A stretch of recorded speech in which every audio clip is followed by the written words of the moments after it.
Muy bien, dice Valeria que sí. Creo que es la única que revisó, los demás no. Sí. También, profe, de las leyes de Mendel. Ah, perfecto, muy bien. Vale, chicos. Entonces, nos toca ver genética. Ok, Vanessa. Vanessa nos menciona, profesor, tuve problemas para enviar mi trabajo, se retrasó unos...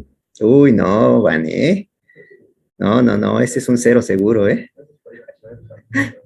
No, no te preocupes, no pasa nada, ¿ok? Mientras el trabajo esté ahí, no pasa nada. Ok, muy bien, Profe, chicos. yo también tuve ese problema, es que mi internet andaba lento y no dejaba subir el documento, pero igual lo mandé un minuto antes, no sé si haya problema. No, no se preocupen, ¿ok? Mientras esté su documento ahí, no hay problema, ¿ok? Porque ya si no está su documento, ahí sí tenemos problemas, ¿vale? Y por ahí estaba viendo que faltaban algunos también, ¿ok? Entonces, lo más pronto posible, chicos, ¿vale? Y bueno, el día de hoy vamos a platicar sobre esas leyes de Mendel, vamos a hablar un poquito también sobre lo que es genética no mendeliana. Ajá, vamos a platicar de eso. Y esperemos que nos queden unos minutos al final para poder platicar con ustedes sobre esos fabulosísimos reportes que están entregando. ¿Correcto? Entonces, pues trataremos de hacer esta clase lo más amena posible y quizá lo más rápido posible para que nos queden esos minutos al final. Tienen clase después de nosotros, ¿no? Sí, perfecto. Entonces sí, necesitamos por ahí unos minutos. A ver, ¿correcto?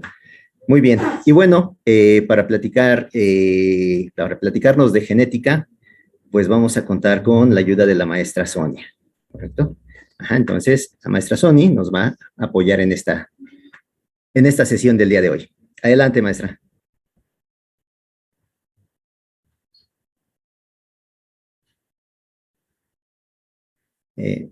¿Tienes apagado tu micrófono, maestra?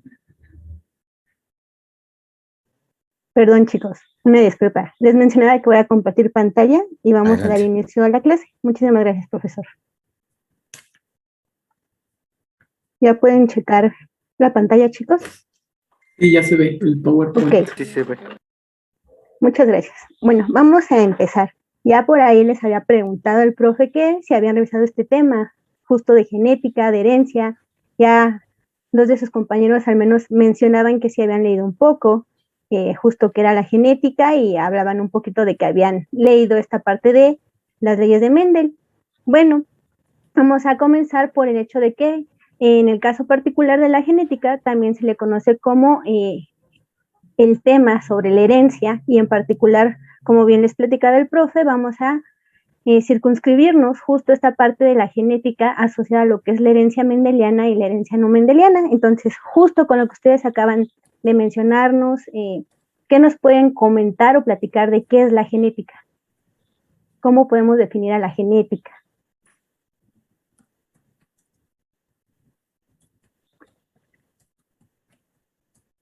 Bueno, pues yo encontré que la genética es la ciencia que estudia la variación y la herencia de las características de una generación a otra de todos los organismos, y que será diferente dependiendo del tipo de reproducción.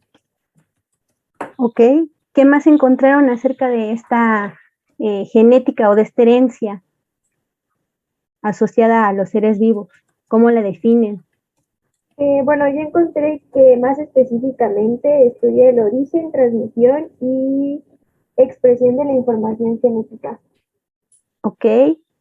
¿Qué más nos pueden mencionar acerca de esta definición o cómo conceptualizamos a la genética dentro de la biología, chicos? Aquí en pantalla ustedes observan ya algunas de las definiciones que pudieron haber encontrado. De hecho, y definiciones mucho más completas de las que nos acaban de mencionar sus compañeras. Bueno, tenemos aquí extractos. Si ustedes recuerdan, sus compañeras nos mencionaban que tenían que ver con esa transmisión o esa expresión de los genes. Nos hablaban de que, pues, de alguna manera esta genética estudia esa variación hereditaria. Entonces, ustedes pueden encontrar una infinidad de conceptos asociados a lo que es la genética o a lo que es la herencia. Entonces, desde la más sencilla, que nos puede estar hablando justo a nivel secundaria, que ustedes lo han de haber visto, que es una rama de la biología que estudia justo esta variación hereditaria o ese material genético, hasta una muchísimo más sencilla, que es justo esa ciencia de la herencia. Como bien lo platicaban sus compañeras, bueno, podemos encontrar dentro de esta definición de la genética que nos ayuda a comprender justo cómo es esa transmisión de estos genes o de este material genético a través de los progenitores hacia la descendencia. Y que a su vez también nos va a permitir estudiar esa variación hereditaria en términos de conocer su base física, que es el ADN, conocer justo cómo es ese acomodo de ese ADN, cómo es esa información genética, que es ver esa transmisión de una generación también en términos evolutivos. Eso también es muy importante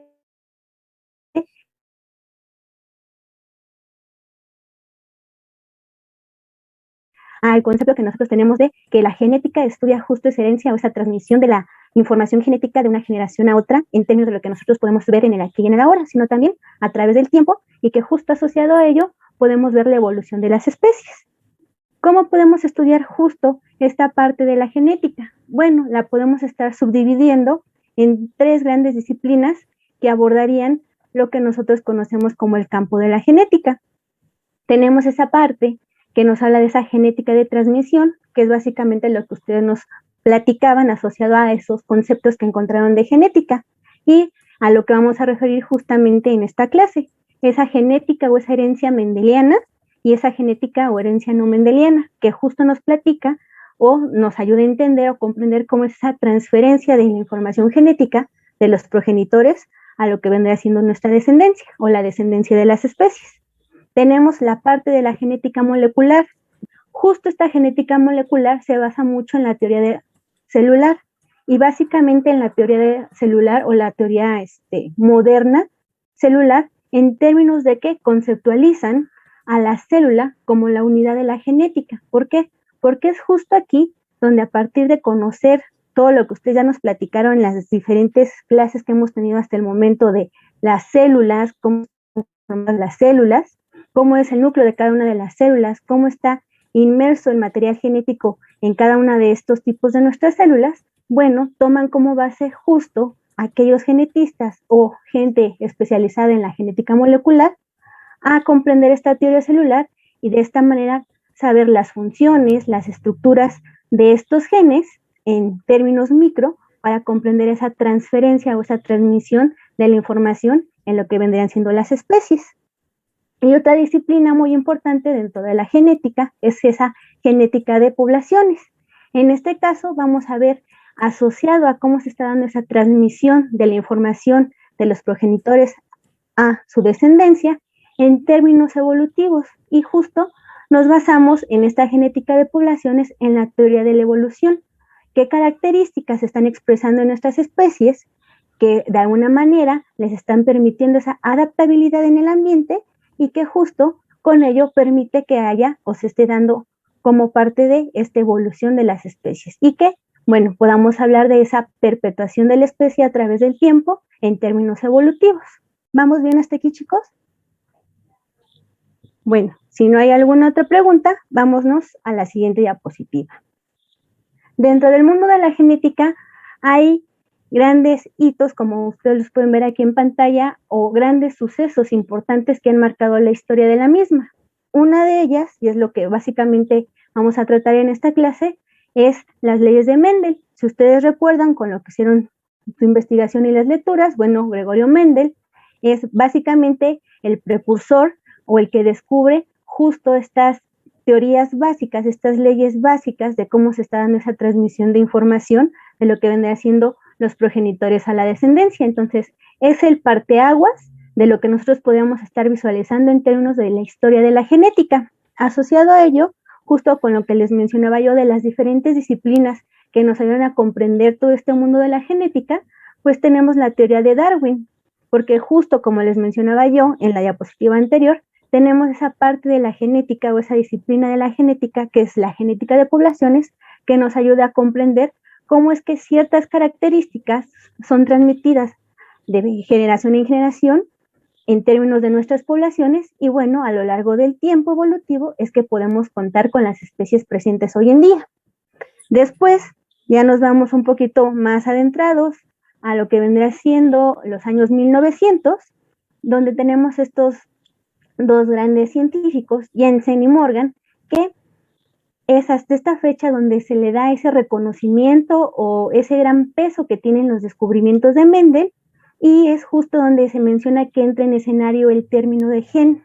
Es aquí donde ya, más allá de hablar de esas características que se transmiten de una generación a otra o de los progenitores justo a lo que vendría siendo la descendencia, como términos de carácter, se utiliza el gen, que es justo esa estructura que de alguna manera tiene toda esa información genética y es a partir del cual pues nosotros podemos estar conceptualizando que los cromosomas serían estos vehículos donde, bueno, tenemos almacenada toda esta información y poder entender ya un poquito más esa complejidad de las leyes de Mendel. Asociado a esto, Morgan también establece que no solamente vamos a tener estas leyes de Mendel, es decir, esas características heredadas asociadas solamente a lo que ustedes hoy en día conocen como cromosomas autosómicos, sino también vamos a tener esa herencia ligada al sexo y la recombinación, que es justo lo que yo les mencionaba como esa herencia no mendeliana. Entonces, por eso es muy importante justo estos descubrimientos de ambos investigadores y en particular que ya se da como tal ese término de gen y los términos de lo que es un cromosoma y lo que implica todo esto en términos de esa transmisión de información. Ahora bien, seguimos avanzando en términos de la historia de la herencia y justo hablamos de aquí de la doble hélice del ADN.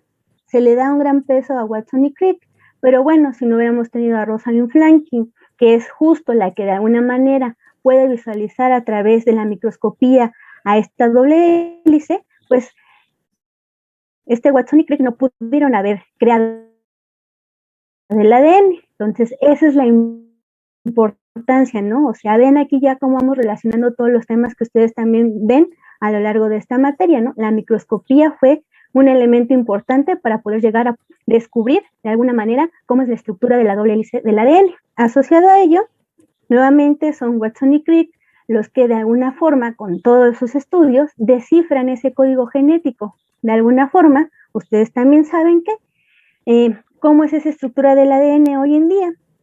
Está formada por estas bases nucleotídicas, adenina, timina, citosina y guanina, y esa es la relevancia para esta época, justo de poder descifrar esos códigos genéticos. Ya entrados un poquito más a tiempos contemporáneos, ya algunos de sus profesores éramos niños, algunos quizás adolescentes, pues del boom de estas cuestiones genéticas, ¿no? La clonación. Entonces, para 1995 se da ese boom, como les menciono, en términos de las noticias, que se encuentre la primer clonación de una célula adulta y pues tenemos a esta oveja Dolly. Ya entraremos en discusión muchísimo más adelante avanzando en el curso, ya casi al final de nuestra unidad de aprendizaje, justo todo lo que implica en términos sociales, en términos de bioética, asociado a lo que corresponde el concepto de clonación y lo que tiene que ver justo también con cuestiones de la bioética y la biotecnología. Pero bueno, es a partir de este año 1995, en particular aquí en México, donde de alguna manera es muy sonada ya la cuestión de la genética. Ya no solamente es así como que hablar de biología como tal, ¿no? O sea, ya hay otro campo de la biología que es muy importante en términos de, bueno, hay clonación, pero ¿quiénes se están clonando? ¿Quiénes son las personas que están inmersos? ¿Quiénes son estos científicos? Bueno, gente que se dedica a la biología, pero en particular, de eso también es muy como el último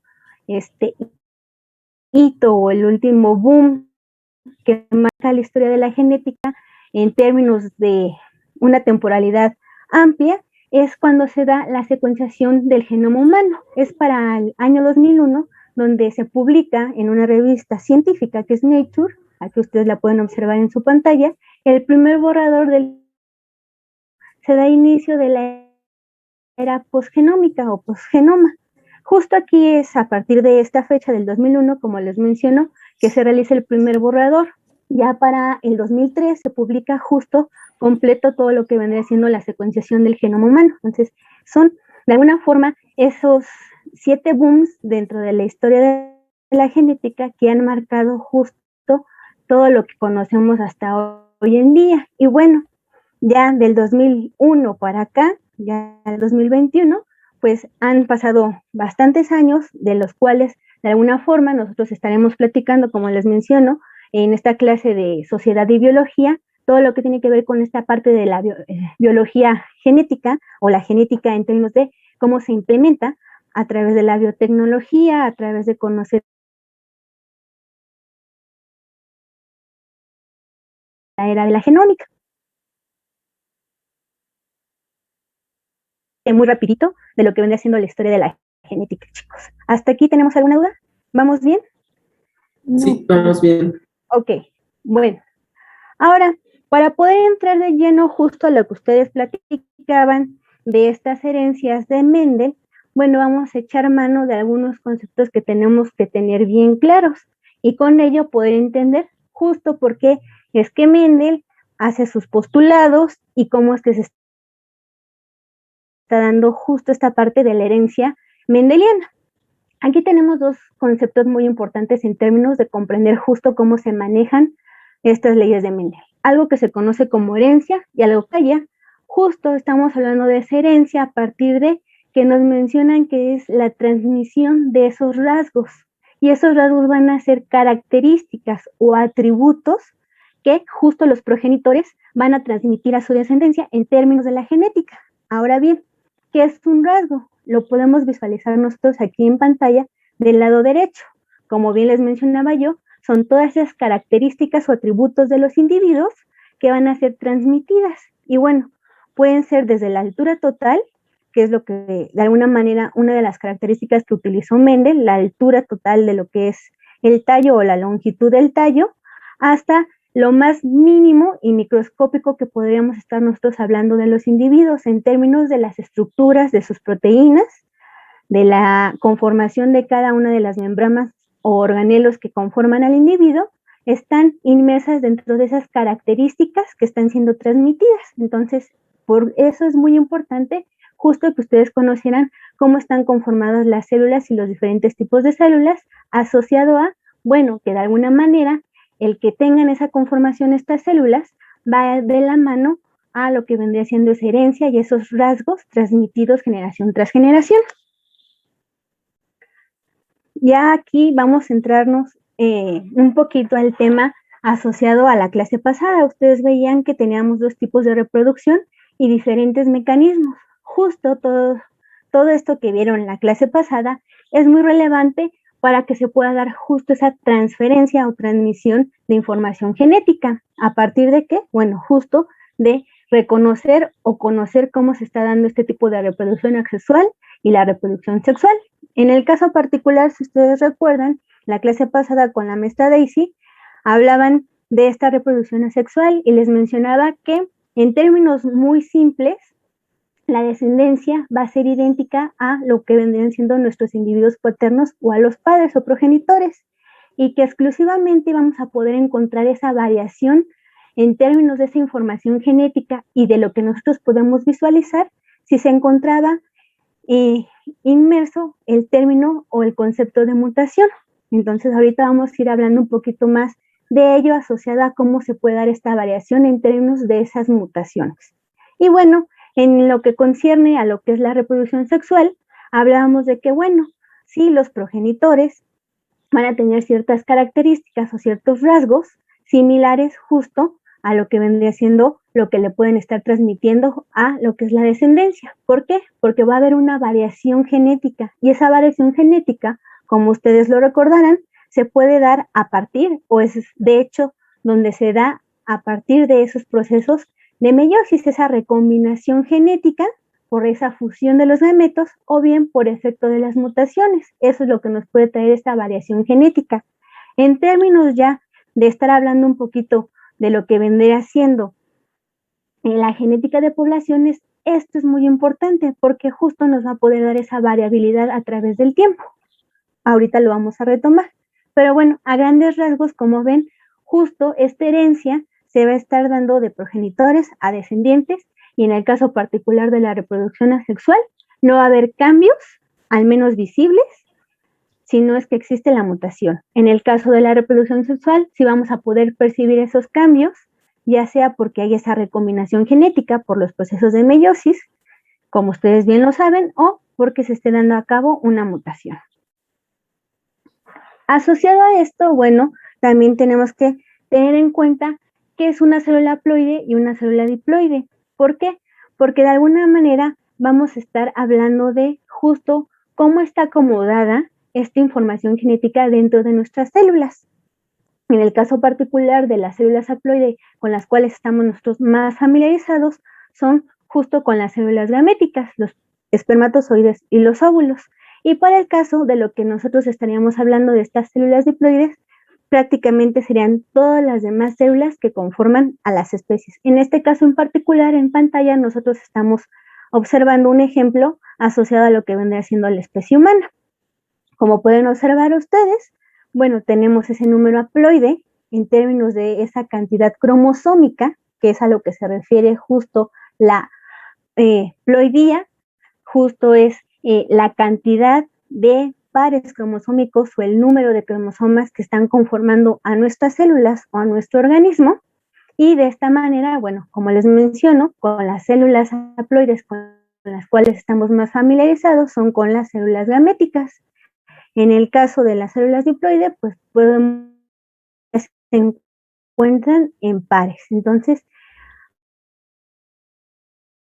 los diploides, justo porque tienen ese par de cromosomas, uno que proviene de la madre y uno que proviene del padre, y bueno, nos da nuestra célula 12. Y en el caso del lado izquierdo, observan ustedes al organismo haploide, donde justo solamente tenemos un cromosoma derivado ya de esa combinación de información genética de los progenitores. Ustedes me preguntarán, bueno, ¿cómo es que tenemos esos organismos haploides y esos organismos diploides? Bueno, tiene que ver con estos procesos de mitosis y meiosis que ustedes platicaban con anterioridad con el profesor para tener esa dotación cromosómica en términos de las células haploides o las células diploides. Nuevamente, pues aquí tenemos ese efecto de lo que vendría siendo la fecundación y esa información de nuestra célula haploide que vendría siendo del óvulo, de la madre y del espermatozoide del padre se da la fecundación o fertilización, como ustedes lo pueden encontrar en la literatura, y tenemos la conformación de lo que vendría siendo nuestro cigoto, justo una célula diploide que tiene 2 juegos de pares cromosómicos, en total 23. Entonces, a grandes rasgos, esto vendría siendo lo que nos estaría conformando nuestras células haploides y diploides, que es muy importante reconocer dentro de ello. Como bien les mencionaba yo, ¿qué es un cromosoma? Y bueno, aquí tenemos la definición de lo que es nuestro cromosoma o una de las tantas que pueden encontrar. Hablan de que son moléculas muy largas de nuestro material genético o de esa información genética que es el ADN, de esa doble hélice, que está interactuando o tiene interacción con nuestras proteínas, principalmente con histonas y no histonas. Y aquí lo importante de estas proteínas, particularmente de las histonas, es que justo estas van a estar funcionando, si ustedes lo ven aquí, como pequeños engranes que de alguna manera le están dando ese acomodo a esa larga molécula de ADN para que la puedan empaquetar o de alguna manera conjuntar en lo que vendría siendo nuestro cromosoma.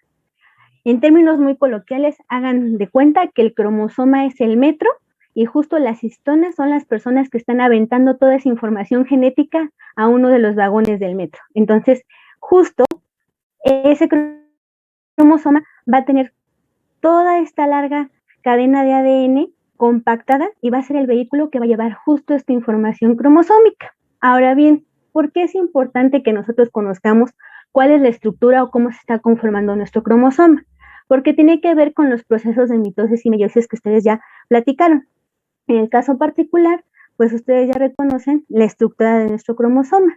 Saben que tenemos a las cromátidas hermanas. Entonces tenemos a la cromatida izquierda y a la cromatida derecha. También, de alguna manera, platicaron con el profesor estas estructuras del cromosoma, el cinetocoro y el centrómero. Ahorita vamos a ver por qué son muy importantes.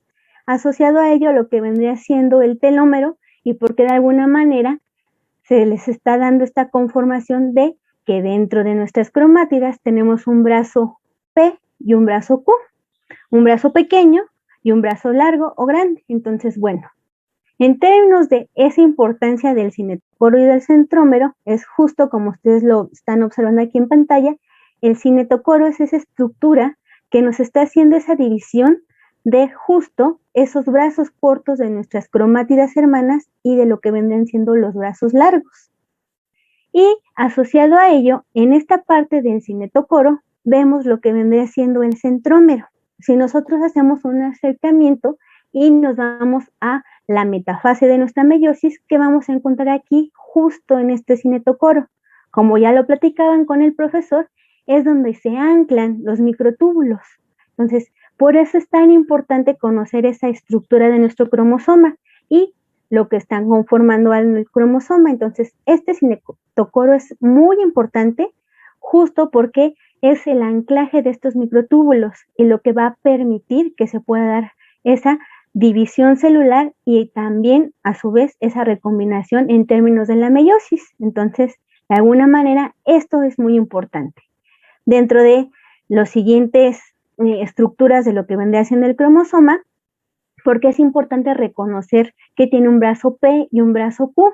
Bueno, porque de alguna manera la gente que se dedica a la genética, los genetistas, es la forma en la cual pueden estar localizando ese bandeado. En este caso aquí lo tenemos muy caricaturesco, pero es importante ese bandeado.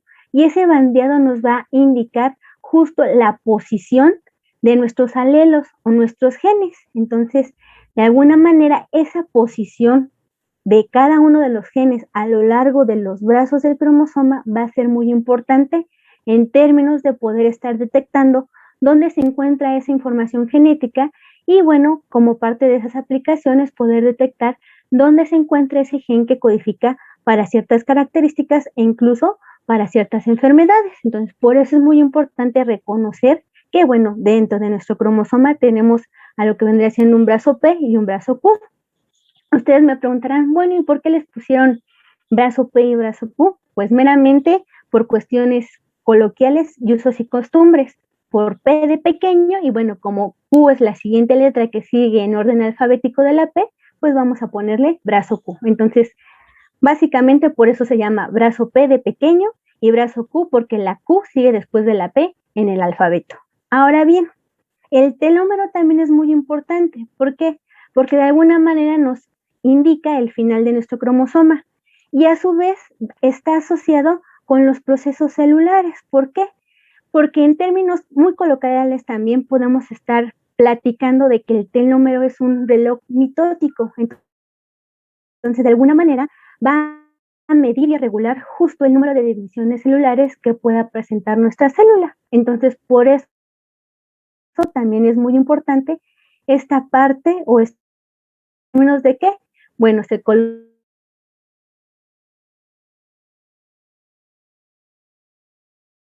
a cabo nuestra célula en términos de la meiosis o la mitosis de acuerdo al tipo de.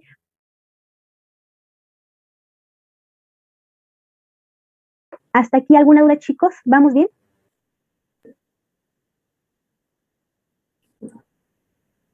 Ahora bien, en términos de estos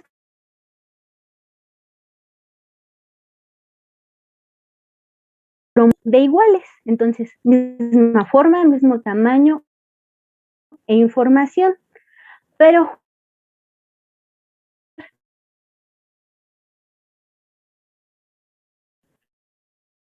de origen, y justo es que uno viene del padre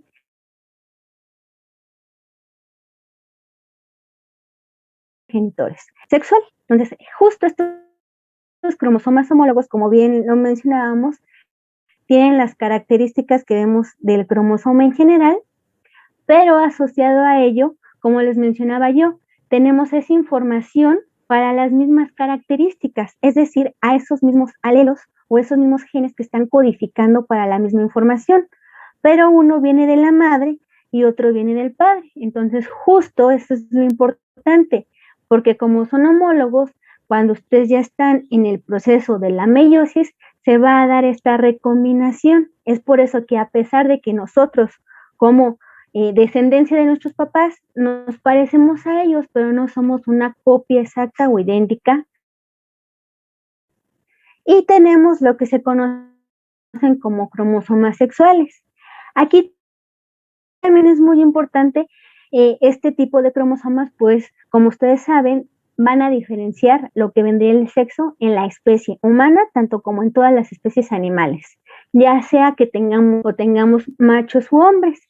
Y justo estos cromosomas, uno es de origen materno y otro paterno. En el caso particular de lo que nos estaría conformando a una hembra o una mujer, sería el cromosoma XX, bueno, el par de cromosomas en el caso de nosotros, chicos, y para lo que vendría siendo el hombre o el macho, principalmente todo lo que vendrían siendo mamíferos, XY. Algo muy importante aquí también dentro de la estructura de los cromosomas sexuales es justo estas áreas que nosotros tenemos aquí marcadas como genes ginándricos y genes holándricos. ¿Por qué es muy importante? Ya lo vamos a ver cuando entremos a esta parte de la herencia no mendeliana, que hay algo que se conoce como herencia ligada al sexo. Y justo la importancia de estos genes ginándricos y genes holándricos radica en ello, en esa herencia ligada al sexo. Si esa herencia ligada al sexo está sujeta a que está dentro del cromosoma X o está dentro del cromosoma Y, justo por estos genes holándricos. Entonces, esa es la información muy importante y asociada a lo que vendrá siendo lo que es la herencia ligada al sexo, y por eso también radica la importancia de nuestros cromosomas sexuales.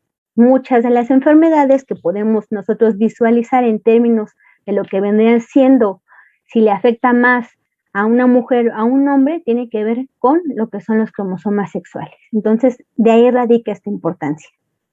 ¿Hasta aquí vamos bien? Sí. Sí. Okay.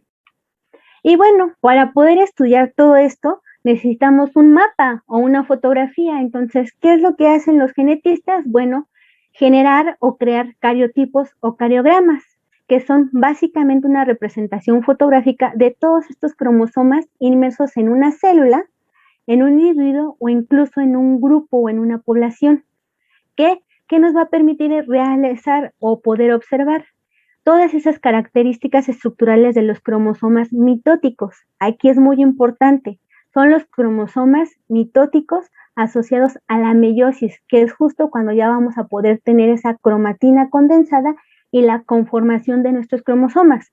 Era lo que les decía yo, cuando estas histonas, estas proteínas, ya condensaron todo ese material genético y podemos observar justo en estas fotografías la forma de estos cromosomas. Antes no se va a poder realizar porque no tenemos esas cromatinas condensadas y la conformación de nuestros cromosomas. Entonces, por eso también es importante conocer a los procesos de la división celular.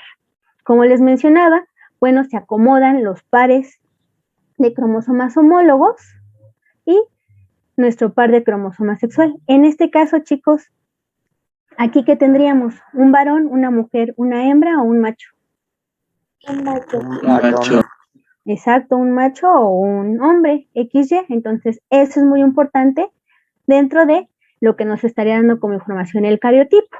También, bueno, nos permite detectar algunas otras enfermedades de acuerdo a si tenemos completos los pares o incluso tenemos un cromosoma más dentro de todo lo que vendría siendo nuestro cariotipo o nuestro cariograma. Y bueno, como les mencionaba, pues no solamente dentro de la biología y dentro de la genética estudiamos a la especie humana, que vendría siendo el Homo sapiens, ¿no? A toda la diversidad de especies que podemos nosotros encontrar dentro de la biota. Entonces, aquí tenemos algunos ejemplos de la cantidad cromosómica que pueden estar conteniendo algunas especies. Entonces, vean, tenemos desde los conejos que tienen 44 cromosomas, hasta los radiolarios, que son estos organismos que posteriormente los vamos a ver en clase, que tienen 1600 cromosomas, o los helechos, que tienen 1260 cromosomas. Entonces, no nos quedemos con esa idea de que, bueno, los organismos solamente tienen 23 pares de cromosomas o en total 46 cromosomas, sino, ahora sí, como nos hacen burla los biólogos, dependiendo de la especie, pues igual, dependiendo de la especie es la cantidad de cromosomas que nosotros podemos encontrar en los seres vivos. Y bueno, asociado a esto, de la forma en la cual se va a ir transmitiendo esta información genética, tenemos que tener bien claro qué es un gen y por qué es importante visualizarlo dentro de lo que vendría siendo nuestro cromosoma. De alguna manera ya lo hemos venido platicando ahorita. Entonces tenemos a nuestro cromosoma y tenemos a toda nuestra doble hélice de ADN. Justo ese gen va a ser un fragmento de esta molécula de ADN que va a llevar esa información hereditaria o esa información de carácter que se puede transmitir de los padres a la descendencia. Y bueno, justo este gen nos va a permitir visualizar para qué característica está codificando. Y en términos de ello, vamos a estar hablando de los genes alelos. ¿Qué es un alelo o qué es un gen alelo? Sería el par de genes que se encuentran en la misma posición dentro de nuestros cromosomas homólogos y de esta manera que se pueden transmitir. Entonces, como lo vemos aquí nosotros en el ejemplo, tenemos aquí esta cromátida y este gen alelo está codificando para el color de los ojos. Este gen de acá abajo, que es el B, está codificando para el color del pelo. Si ustedes suman con lo que hemos platicado, bueno, lo encontraríamos en el brazo P, en el brazo pequeño. En el ejemplo de aquí, no quiere decir que esa sea su conformación real, solamente nos basamos ahorita en el ejemplo. Esto es importante, chicos, porque como les digo, en términos de que estamos hablando de organismos diploides, bueno, vamos a tener esa información que proviene de la madre y que proviene del padre. Y justo se están expresando los genes que codifican para la misma característica. En el caso de que, por ejemplo, me voy a poner de ejemplo, aunque parezca yo, chicos. Mi papá tiene el cabello lacio y mi mamá tiene el cabello chino, así como negrito bimbo. Entonces, ese gen que está codificando para el tipo de cabello y en una servidora que es su hija, pues va a tener esa combinación de lo que sería el pelo lacio con el pelo rizado o pelo chino. Y bueno, yo tengo mi cabello ondulado, entonces ese gen está codificando para esa característica, el tipo de cabello. Entonces, ahorita lo vamos a ver con otros ejemplos más claros porque ya vi que de repente están haciendo ahí caras, ya vi la cara de Valeria que no le queda muy claro. Entonces, si tienen dudas, chicos, pregunten, no hay ningún problema. Entonces, justo estos genes alelos, como les menciono, están presentes en el cromosoma que viene de la madre y en el cromosoma que viene del padre, por eso son cromosomas homólogos. Están en el mismo sitio, por eso están codificando para la misma característica. Ahorita lo vamos a ver un poquito más claro con un ejemplo que viene en las siguientes diapositivas. Entonces, para entender esta parte de cómo se está dando esa herencia, tenemos que estar hablando de que tenemos homocigotos o razas puras. Y es justo cuando hablamos de que los genes alelos o esa información que viene en nuestros cromosomas presentan caracteres iguales. Es decir, ustedes podrán haber encontrado en la literatura de que nos hablan de que son homócigos con mayúsculas o bien homócigos con minúsculas y nos hablan de las características que son dominantes o de las características que son recesivas. También quizás en la literatura habrán encontrado esta otra manera de poder expresar a la herencia a través de las letras en mayúsculas, pero hablándonos de los homócigos dominantes con el número 1 y de los homócigos recesivos con el número 2. No se espanten, chicos, lo vamos a hacer lo más sencillo y parsimoniosos para nosotros y va a ser dominantes, mayúsculas, recesivos, minúsculas. Solo les quiero hacer esta aclaración porque, bueno, si ustedes revisan ya libros de genética que son puntuales para este tema, pueden encontrar estas dos connotaciones y habrá profesores en los diferentes cursos que ustedes lleguen a tomar que les van a estar hablando de estas dos connotaciones en términos de lo que es la genética. Entonces, para que tengan ese conocimiento. Como les digo, tenemos a los homócigos o razas puras dominantes y a los homócigos o razas puras recesivas. En este caso, pues estaríamos viendo el cromosoma del padre y el cromosoma de la madre para una característica dominante y en este caso para la misma característica pero recesiva.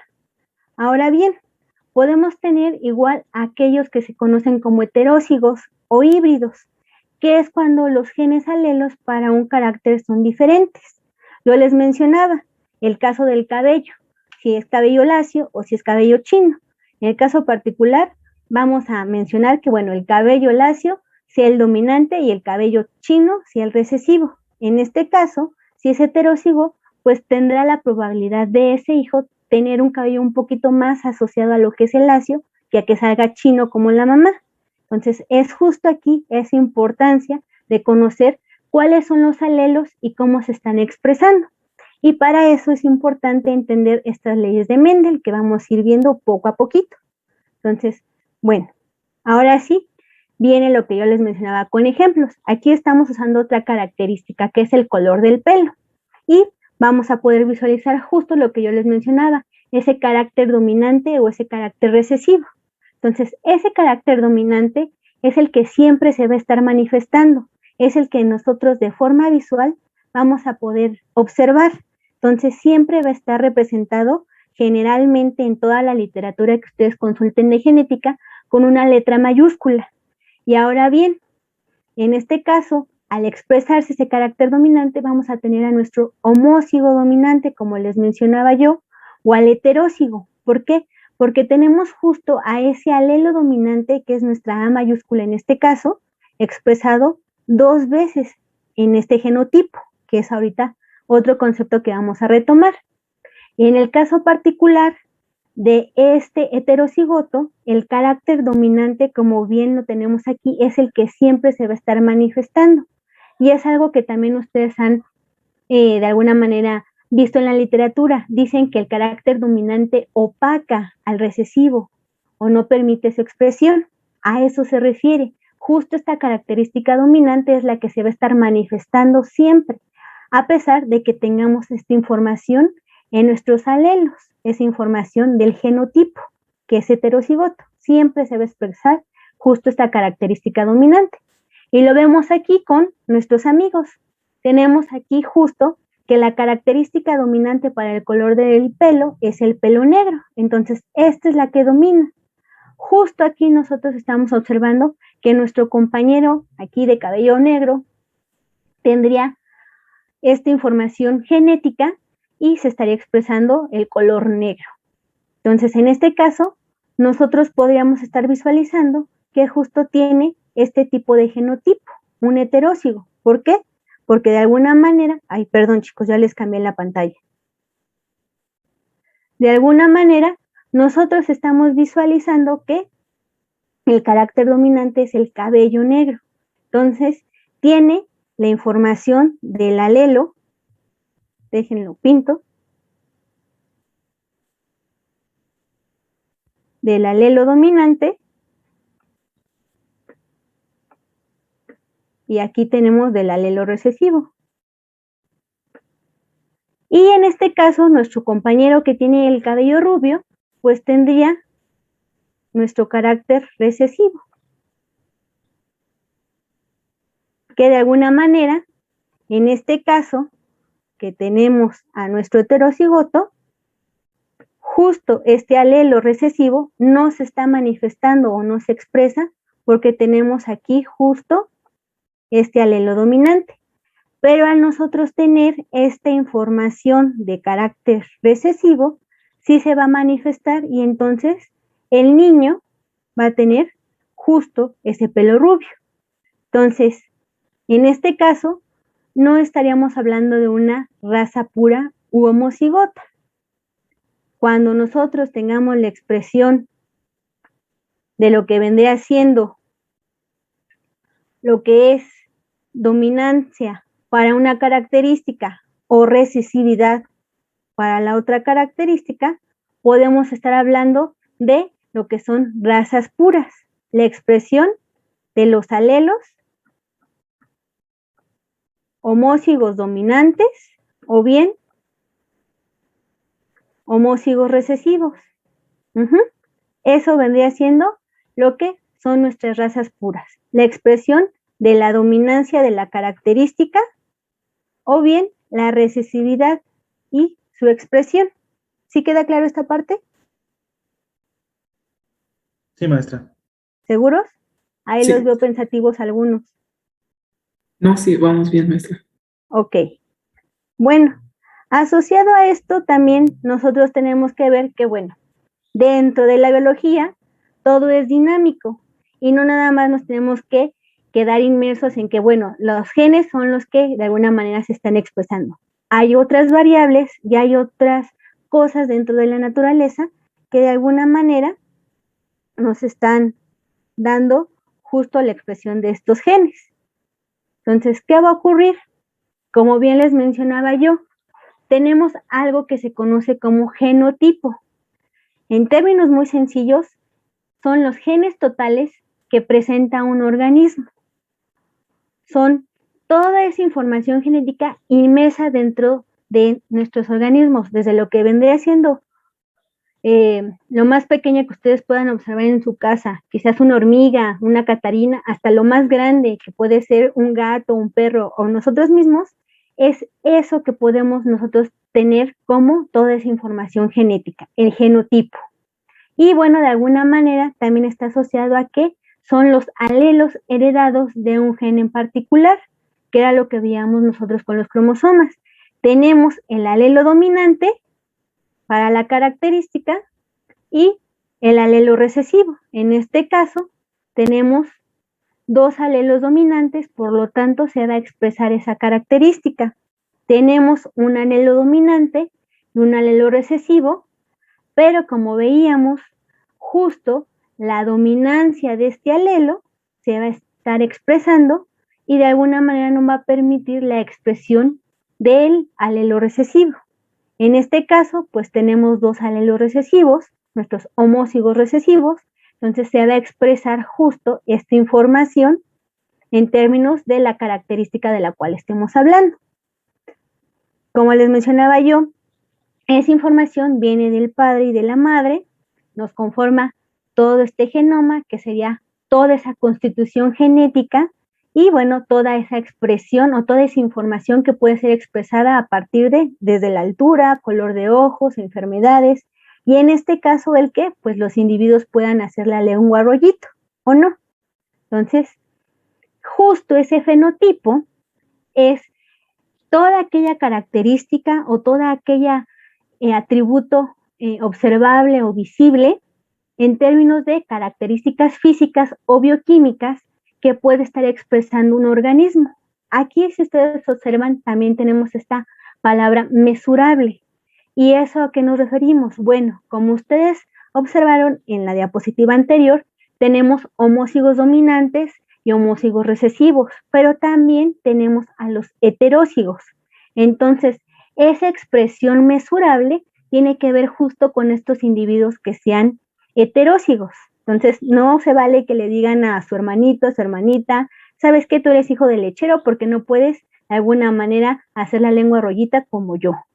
Porque, bueno, a lo mejor su hermano entra dentro de esa gran azarosidad de la genética y su hermano es heterózigo y a lo mejor ustedes son homózigos dominantes, entonces por eso le cuesta un poquito más de trabajo hacer la lengua rollito que a ustedes. Entonces, aguas también en esos términos de que digan, ay, ¿son hijos de lechero o son adoptados?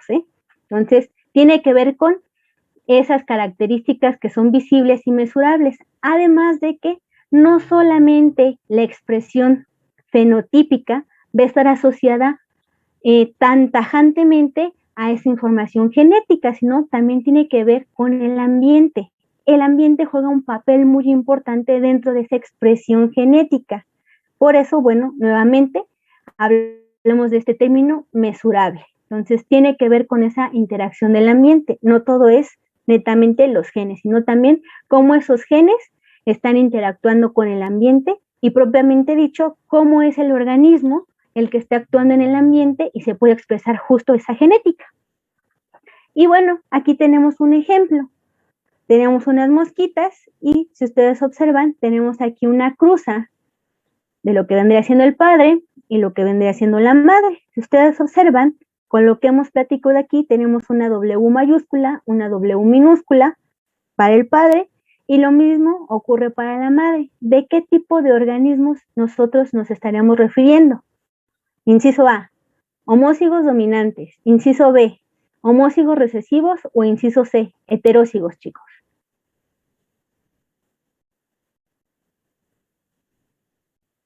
¿Cómo serían estos padres en términos del genotipo que expresan? Heterocigotos, ¿no? Exacto, heterocigotos, porque tenemos un alelo dominante y un alelo recesivo para nuestra característica. Entonces, justo tenemos esta cruza de estos padres, ¿y qué es lo que vamos a observar?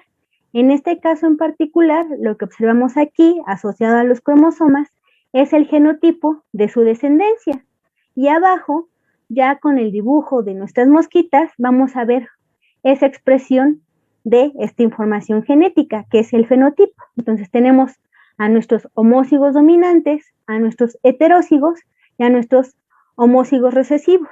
Entonces pueden encontrar también en la literatura, como yo les estoy mencionando, que les hablen de homózigos o bien homocigoto o homocigotos. Es indistinto, estamos hablando exactamente de lo mismo. Ese par cromosómico de la información de estos genes alelos. Pero lo que sí tenemos que tener bien en mente es que tenemos homocigotos o bien homocigos dominantes, tenemos solo heterocigotos y a su vez tenemos homocigotos o bien homózigos recesivos, y de acuerdo a esa información que presenten en nuestros genotipos es como vamos a poder observar nosotros el fenotipo. En este caso, a las normales, para lo que vendrían siendo los homózigos dominantes, el gen dominante aquí es el que presenten a las normales, por eso los heterocigotos expresan esa información, sus alas normales, y en el caso particular, pues de esta característica que es cómo presentan las alas las mosquitas, sería el gen alelo recesivo, lo que vendría siendo la característica de nuestras alas arrugadas. Entonces, todos los homózigos recesivos van a presentar sus alas arrugadas. Y asociado a esto, bueno, es como nosotros vamos a empezar a ver lo que son las leyes de Mendel. Entonces, rápidamente vamos a platicar un poquito de Mendel. ¿Qué me pueden ustedes mencionar de quién era Mendel, qué hizo, por qué es tan famoso dentro de la biología, chicos?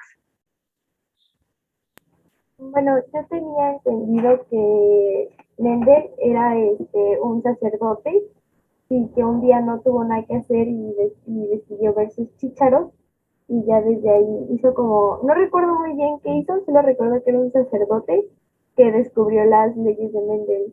Son, creo, bueno, de la que me acuerdo es de la primera, que es la ley de la segregación nada más.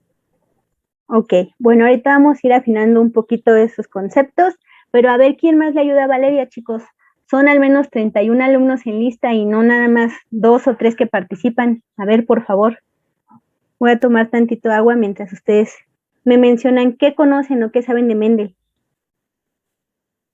Yo también había leído que incluso el trabajo, pues la investigación que hizo este señor, se quedó como oculta, como en el olvido, casi como 40 años, hasta que llegaron otros científicos, ya no me acuerdo de sus apellidos, pero ellos retoman su trabajo, se dieron cuenta de que pues estaba interesante, pero también que era como una cuestión imperfecta, o sea que tenía sus errores. Ok, ¿qué más nos pueden platicar, además de Valeria y de Michelle? ¿Si es Michelle o Michelle, tu nombre, cómo se pronuncia? Pues no sé, pero como usted guste, maestra. Bueno, gracias. Está bien, te voy a decir Michelle. Bueno, además de Michelle y de Valeria, ¿quién más nos puede decir qué hizo Mendel? ¿Por qué lo hizo? Ya Valeria nos dijo ahí que prácticamente no tenía nada que hacer, pero no es así, chicos, si era una persona muy ocupada. Ahorita vamos a afinar un poquito pues, de la historia de Mendel. él descubrió lo que era la dominancia y la recesividad, pero no sabía explicar el por qué se daba esto, no fue hasta después que ya encontraron todo lo de los genes. Ok, ¿algo más que quieran agregar a lo que nos acaban de decir sus compañeros? ¿Está bien que te diga Paco, Francisco? Sí, está bien. Ok, bueno, gracias. ¿Algo más de lo que nos dijo ahorita Paco, Michelle y Valeria, chicos? Es el padre de la genética.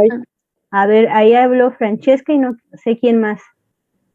Bueno, yo iba a decir que es el padre de la genética, ¿no? Ajá. ¿Es el qué, perdón? El padre de la genética. Ok, el padre de la genética. Bueno, sí, se le acuña así como padre de la genética por todo lo que acaban de mencionar sus compañeros. Justo vamos a ir redondeando esta idea. Entonces, ¿por qué la relevancia o la importancia de Mendel? Bueno, no era una persona tan desocupada como nosotros creeríamos.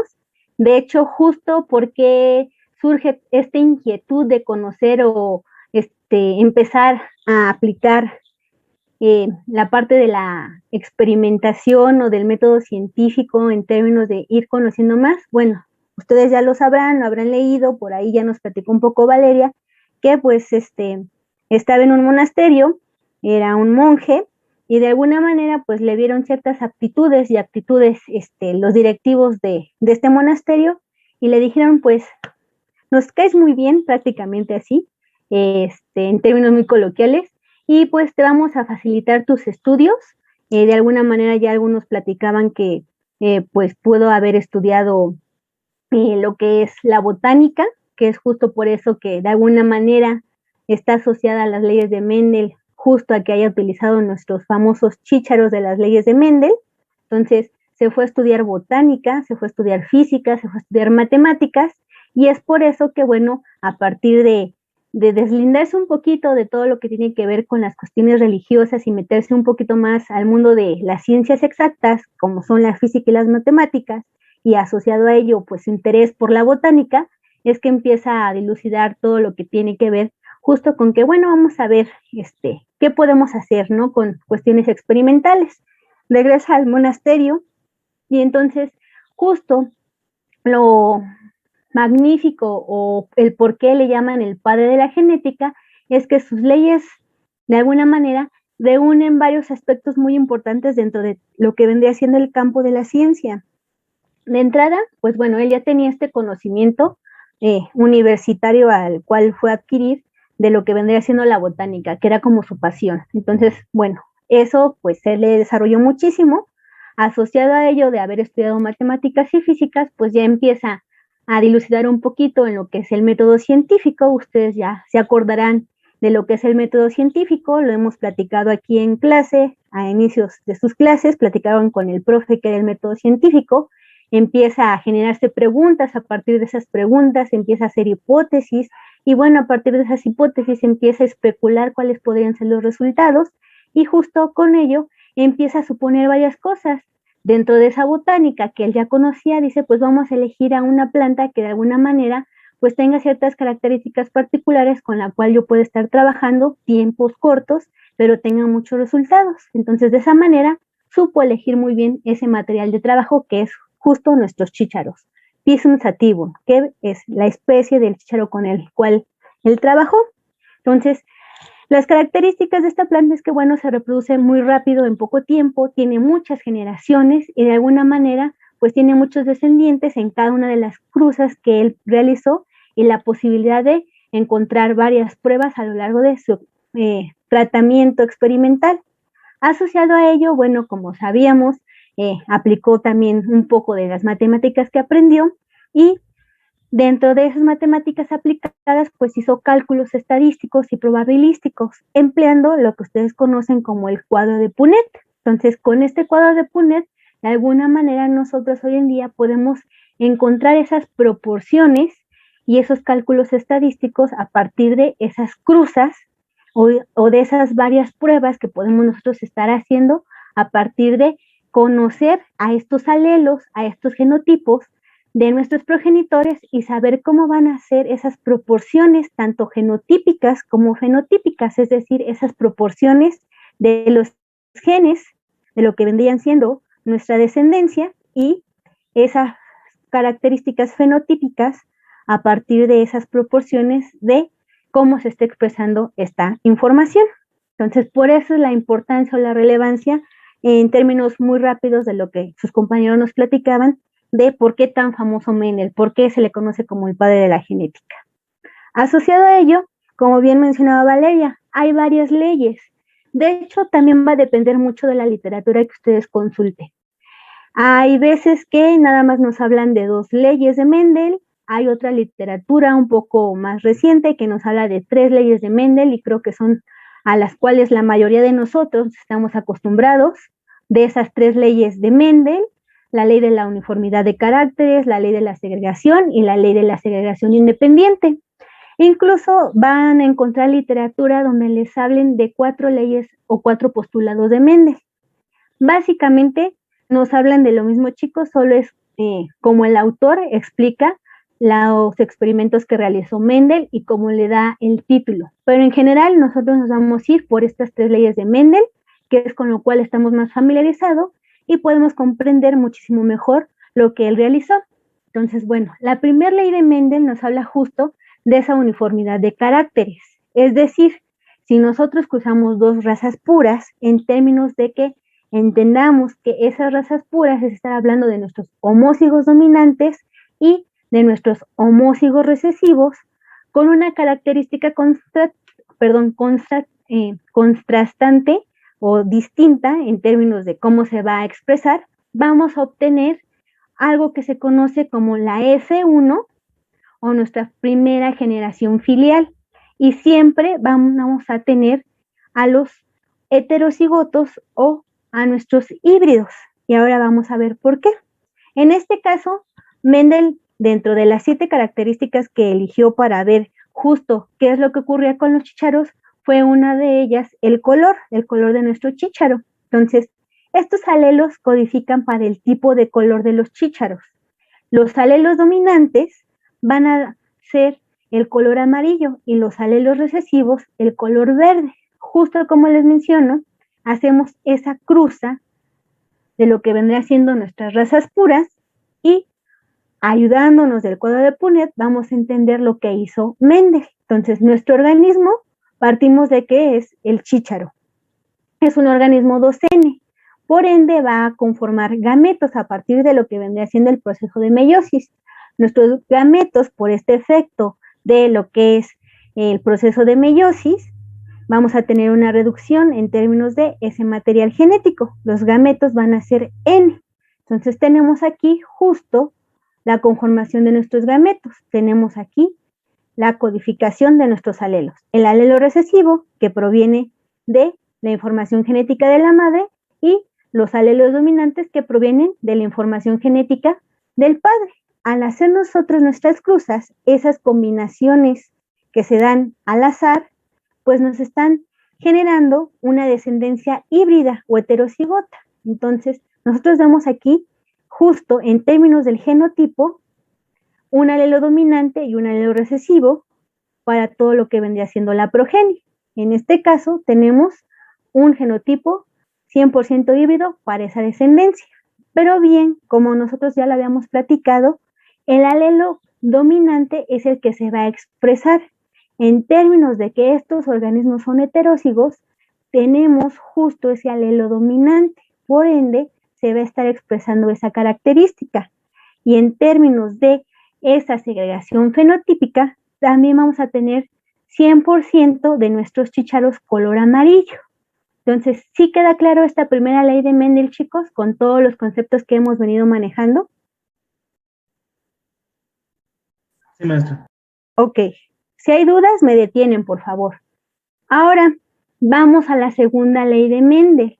Asociado a esto, pues Mendel sigue haciendo cruzas con sus chícharos y él plantea, bueno, yo ya tengo justo esta descendencia, tengo los padres que, bueno, son razas puras y me están dando esta generación que es heterocigota, pero ¿por qué todas mis semillas de los chícharos, por qué todos mis chícharos me salen amarillos si yo tengo a un padre que es verde? ¿Qué ocurrió con esa información?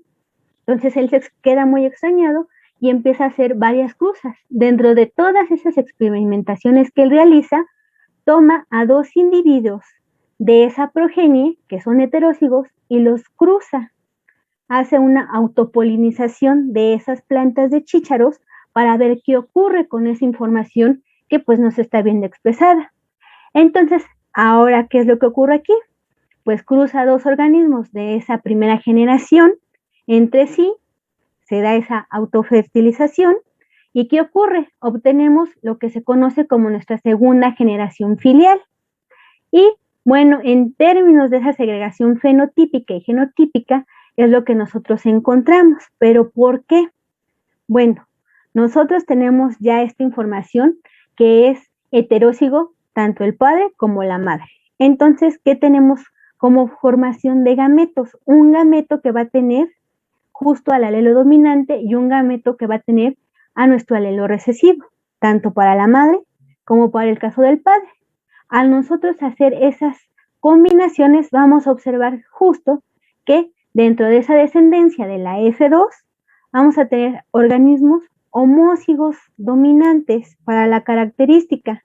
Vamos a tener individuos que son heterózigos y a su vez organismos homózigos recesivos. Y es aquí donde justo Mendel se da cuenta que efectivamente esa información no se pierde, pero no se está expresando en su primera generación.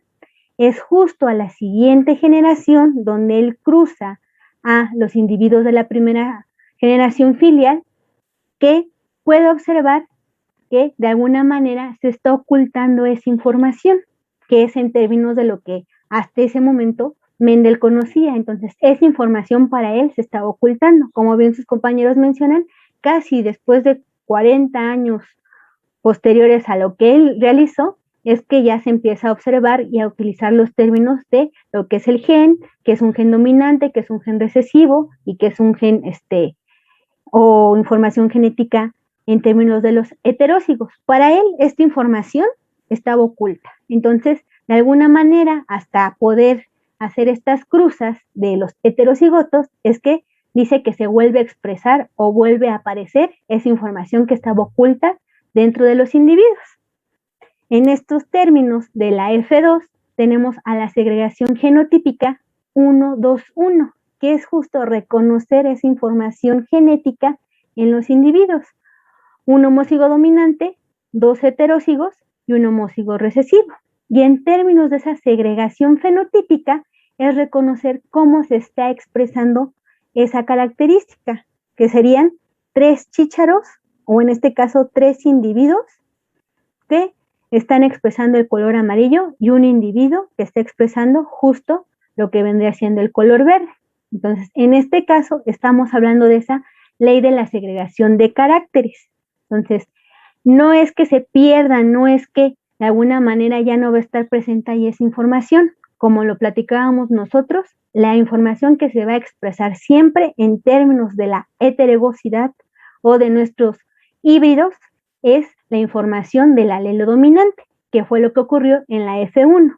Ahora en la F2, cuando cruzamos a estos híbridos o heterózigos, bueno, nos podemos percatar de forma visual que efectivamente se sigue manteniendo esa información, pero es hasta este momento que se está expresando de forma visual o en el fenotipo. ¿Vamos bien hasta aquí?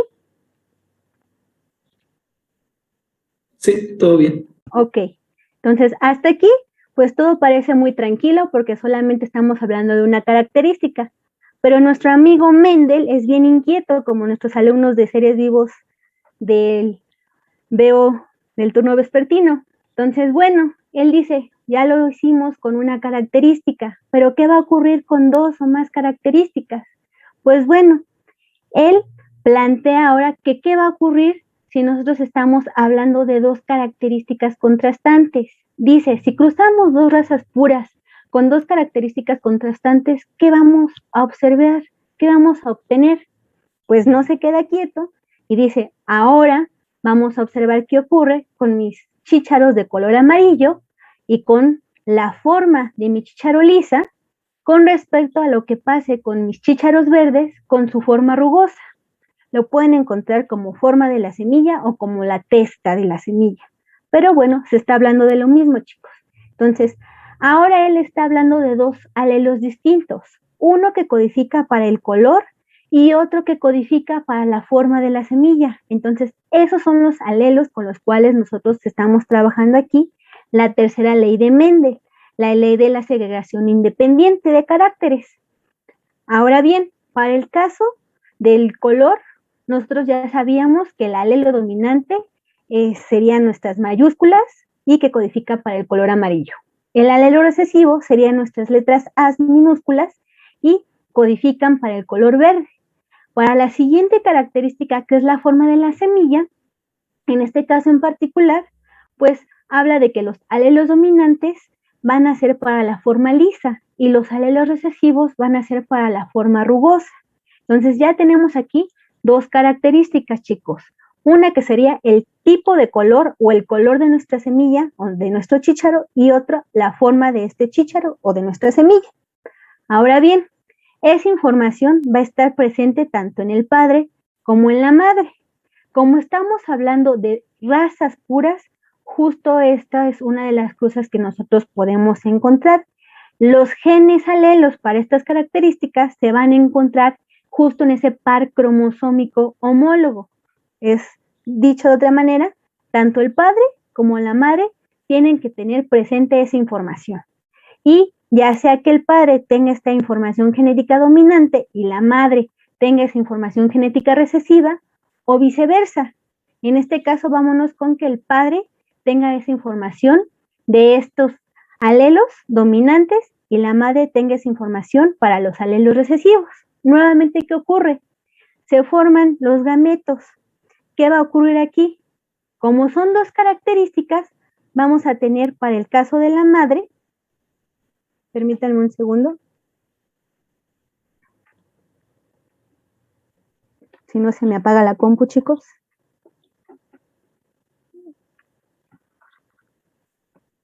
Bueno, les decía, ay, se me movió todo el cuadro aquí.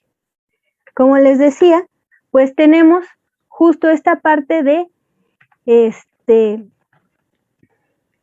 que tenemos a los gametos. Entonces tenemos al alelo que codifica para la información del color de la semilla y al alelo que codifica para la forma de nuestra semilla. Por eso ya tenemos aquí dos alelos. Cada uno de ellos está codificando para información distinta. Entonces, esto sería en términos de esa información genética que proviene de la madre. En términos de esa información genética que proviene del padre, nuevamente tenemos al alelo dominante que codifica para el color de nuestra semilla y al alelo dominante que codifica justo para la forma de la semilla. ¿Qué ocurre aquí? Bueno, él hace esa cruza y observa que nuevamente en su primera generación filial tiene organismos 100% híbridos para las dos características. Entonces, tiene a esos organismos 100% híbridos, o como les menciono yo, heterocigóticos. Tenemos esa información dominante para lo que vendría siendo el color y dominante para lo que vendría siendo lo que es la forma de nuestra semilla. Pero a su vez también tenemos esa información recesiva tanto para el color como para la forma de nuestra semilla. Nuevamente, ¿qué aplica? Lo que primero nos planteaba Mendel, valga la redundancia, en su primera ley, esa uniformidad de los caracteres y que justo el alelo dominante es el que se va a estar expresando. Por eso, en términos del fenotipo, tenemos 100% de los chícharos color amarillo y a su vez todos con la forma lisa. No se queda quieto Mendel y dice, bueno, esto ya me queda claro en términos de la F1. Ocurrirá lo mismo que yo encontré para una característica ahora con dos características si yo cruzo a estos individuos o los autofecundo, los autopolinizo, pues vamos a ver qué ocurre. Entonces, ¿qué hace Mendel? Vuelve a agarrar otra vez estas plantas de los chícharos de donde obtuvo a estos organismos y dice, bueno, vamos a cruzar dos organismos de nuestra primera generación filial y vamos a ver qué obtenemos. Dentro de nuestra segunda generación filial, vamos a ver qué proporciones genotípicas y fenotípicas vamos a encontrar. Entonces, nuevamente, cruza a estos híbridos o heterocigos y forma a lo que vendrían siendo sus gametos. En este caso en particular, chicos, como ya son dos características, vamos a emplear nuestro cuadro de Punnett para que sea mucho más sencillo y de alguna manera también el que implementemos de forma adecuada el cuadro de Punnett nos va a facilitar justo a entender cómo es que se están dando estas proporciones tanto genotípicas como fenotípicas y de alguna manera acomodar a estos alelos para generar de forma adecuada y correcta los alelos de esta descendencia. Entonces, si ustedes observan aquí, vámonos por los colores. En el caso particular, generalmente en los libros ustedes van a encontrar que el acomodo de lo que vendrían siendo los gametos en nuestro cuadro de Punnett es que las columnas van a referir a esa información que proviene de la madre. Por eso es importante colocar el símbolo de dónde provienen justo esos gametos. En este caso, pues el símbolo que confiere a que es una hembra o que es de género femenino. Y en el caso de las filas, vamos a colocar a los gametos que provienen del padre. Entonces, el símbolo de macho o del género masculino. Entonces, eso también es muy importante para saber de dónde viene esta información. Ahora bien, ¿qué nos dicen? Bueno, vamos a estar formando justo a nuestros alelos. Tenemos dos características. Primero, aquella que codifica para el color y después para la forma de nuestro chícharo. Entonces, vamos a ir formando lo que vendrían siendo nuestros genotipos que tenemos dentro de los gametos. Entonces, primero colocamos al alelo dominante para la primera característica, que es el color. Y después colocamos el segundo alelo para nuestra segunda característica, pero también dominante. Eso también es muy importante. Ir colocando primero los alelos de la primera característica que nos están mencionando en nuestros problemas de genética y después la segunda característica. A su vez, primero colocar los alelos dominantes y posteriormente los alelos recesivos, que es justo lo que nosotros observamos aquí en pantalla. Ya colocamos a nuestros dominantes para ambas características, seguimos con nuestra siguiente celda o nuestro siguiente gameto. Colocamos el alelo dominante nuevamente dentro de nuestras combinaciones con el alelo recesivo de la segunda característica. Ahora bien, nos vamos a la segunda característica que vendría siendo justo el tipo de nuestro chícharo, ya sea liso o rugoso. Entonces, ahora colocamos primero la información de nuestra primera característica, que vendría siendo nuestro alelo recesivo. Después colocamos lo que vendría siendo la información de nuestra segunda característica, que es el tipo de la semilla. Y al final colocamos la información de ambas características, pero de los alelos recesivos. Lo mismo ocurre para lo que vendría siendo el padre, porque bueno, estamos hablando de organismos híbridos o heterocigotos. Para que nos ahorremos un poquito la talacha, chicos, ya les presento aquí el cuadro de Punnett realizado. ¿Qué ocurre? Bueno, justo como les mencionaba yo, tenemos el acomodo de esos gametos. Cuando empezamos a hacer nuestras cruzas, como les mencionaba, primero nos vamos a ir por la primera característica que nos están mencionando que tienen nuestros progenitores, que es justo el color. Y la segunda es la forma de la semilla. Entonces, hacemos esas cruzas. Colocamos el alelo paterno y posteriormente el alelo materno. Déjenme ponerlo aquí con otro color. Entonces, este viene de lo que vendría siendo el padre. Disculpen ahí mis dibujos.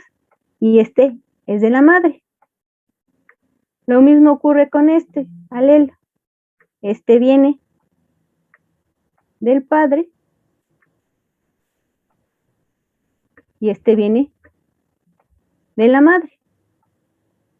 Ay, disculpen mis dibujos, chicos. Entonces, justo es las combinaciones que nosotros podemos realizar a través de lo que vendría siendo nuestro cuadro de Punnett. Y nuevamente, aquí ustedes observan en términos de estas combinaciones, que en este caso en particular tenemos el alelo que codifica para el color y en este caso en particular tenemos el alelo que codifica para lo que vendría siendo la forma de nuestro chícharo. Pero también tenemos esta información del padre. Entonces, acomodamos nuestros genotipos de esa manera. Primero el alelo dominante y después el recesivo. En este caso, tenemos para esta característica que es del color, justo al heterocigoto. Para esta característica que vendría siendo la forma de nuestra semilla, tenemos la información genética de un homózigo dominante. ¿Ok? ¿Vamos bien y claros hasta aquí, chicos? Sí. Entonces, bueno, En términos generales, es como nosotros estaríamos formando nuestro cuadro de Punnett. Déjenme borrar. Maestra, ¿qué significan ¿qué las pasó? fracciones? Las fracciones, ahorita vamos para allá. Entonces, justo asociado a lo que pregunta su compañero es que, ¿qué significan estas fracciones? Si ustedes observan, tenemos 1, 2, 3, 4 gametos que provienen de la madre y 4 gametos que provienen del padre. Si nosotros hacemos todas las combinaciones posibles con estos gametos, tenemos 16 combinaciones posibles. Por eso esas fracciones. 16 16avos que tendríamos en términos de toda la posibilidad de genotipos que nos estarían generando este tipo de cruzas. ¿Hasta ahí vamos bien con esta parte? Ahora bien, ¿por qué un 16avo, 2 16avos, 3 16avos, 4 16avos? Porque es la manera o la forma de ir leyendo justo los genotipos que nosotros vamos generando en nuestro cuadro de Punnett. Ahora bien, ¿cómo es que sacamos estas proporciones que nos plantea la ley de segregación independiente para el genotipo y para los fenotipos? Vamos a ir paso a paso. Ay, perdón, ya les rayé aquí toda. Entonces, vámonos paso a pasito. Entonces, en este caso, déjenme borrar, perdón, y ya, guardar el plumón. En este caso, ¿qué es lo que va a ocurrir? Bueno, para poder nosotros sacar estas proporciones genotípicas, una de las ventajas de hacer nuestro cuadro de Punnett es que podemos subdividirlo en dos partes. Si ustedes observan, justo acabo de trazar una línea diagonal en estos 4 genotipos. Si ustedes observan, estos genotipos son los híbridos. Tenemos 4 16avos, 1, 2, 3, 4. 4 genotipos de los 16 que nosotros podemos estar formando, que son justo los híbridos de todos los descendientes que nos pueden estar generando estas cruzas. Entonces, tenemos a nuestro híbrido para lo que vendría siendo el color y a nuestro híbrido para lo que vendría siendo el tipo de nuestro chícharo. Entonces, a partir de esto, nosotros podemos ir visualizando justo esta segregación que tenemos aquí de proporción genotípica. Tenemos un genotipo con esta información. Dominantes para lo que vendría siendo el color y dominantes para lo que vendría siendo la forma de nuestro chícharo. Homózigos dominantes para el color, homózigos dominantes para el tipo de chícharo. Después, si ustedes observan, tenemos aquí homózigos dominantes para lo que vendría siendo el color y heterózigos para lo que vendría siendo la forma de nuestro chícharo. Pero no es el único que está aquí presente, sino es este de aquí y este de acá. Entonces, si ustedes observan, aquí tenemos 1 y estos dos nos dan 2. Entonces, vean cómo vamos sacando esa proporción genotípica. 1, 2. Ahora seguimos. Déjenme cambiar de color. Sigue el 2. ¿Qué observamos aquí? Bueno, que tenemos estos individuos de aquí con la misma información genética, con el mismo genotipo. Heterózigos para lo que es el color, homózigos dominantes para lo que es el tipo de nuestra semilla. ¿Qué sigue aquí justo en nuestro cuadro de Punnett? Pues la proporción de 4 individuos, que son los 4 que marcamos con la diagonal. 1, 2, 3 y 4. Están aquí marcados. Y luego nos vamos con este individuo de aquí. Homózigo dominante para lo que es el color y homózigo recesivo para lo que es el tipo de la semilla, que es el de acá. nos pasamos del otro lado de nuestra diagonal. ¿Qué va a ocurrir? Pues nuevamente encontramos solo a este genotipo que es dominante para lo que vendría siendo el color y recesivo para la característica de la forma de nuestra semilla. Entonces, homózigo dominante para el color, homózigo recesivo para la forma de nuestra semilla. Ay, perdón.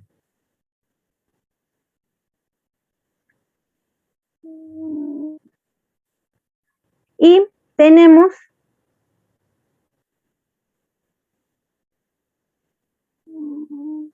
permítanme.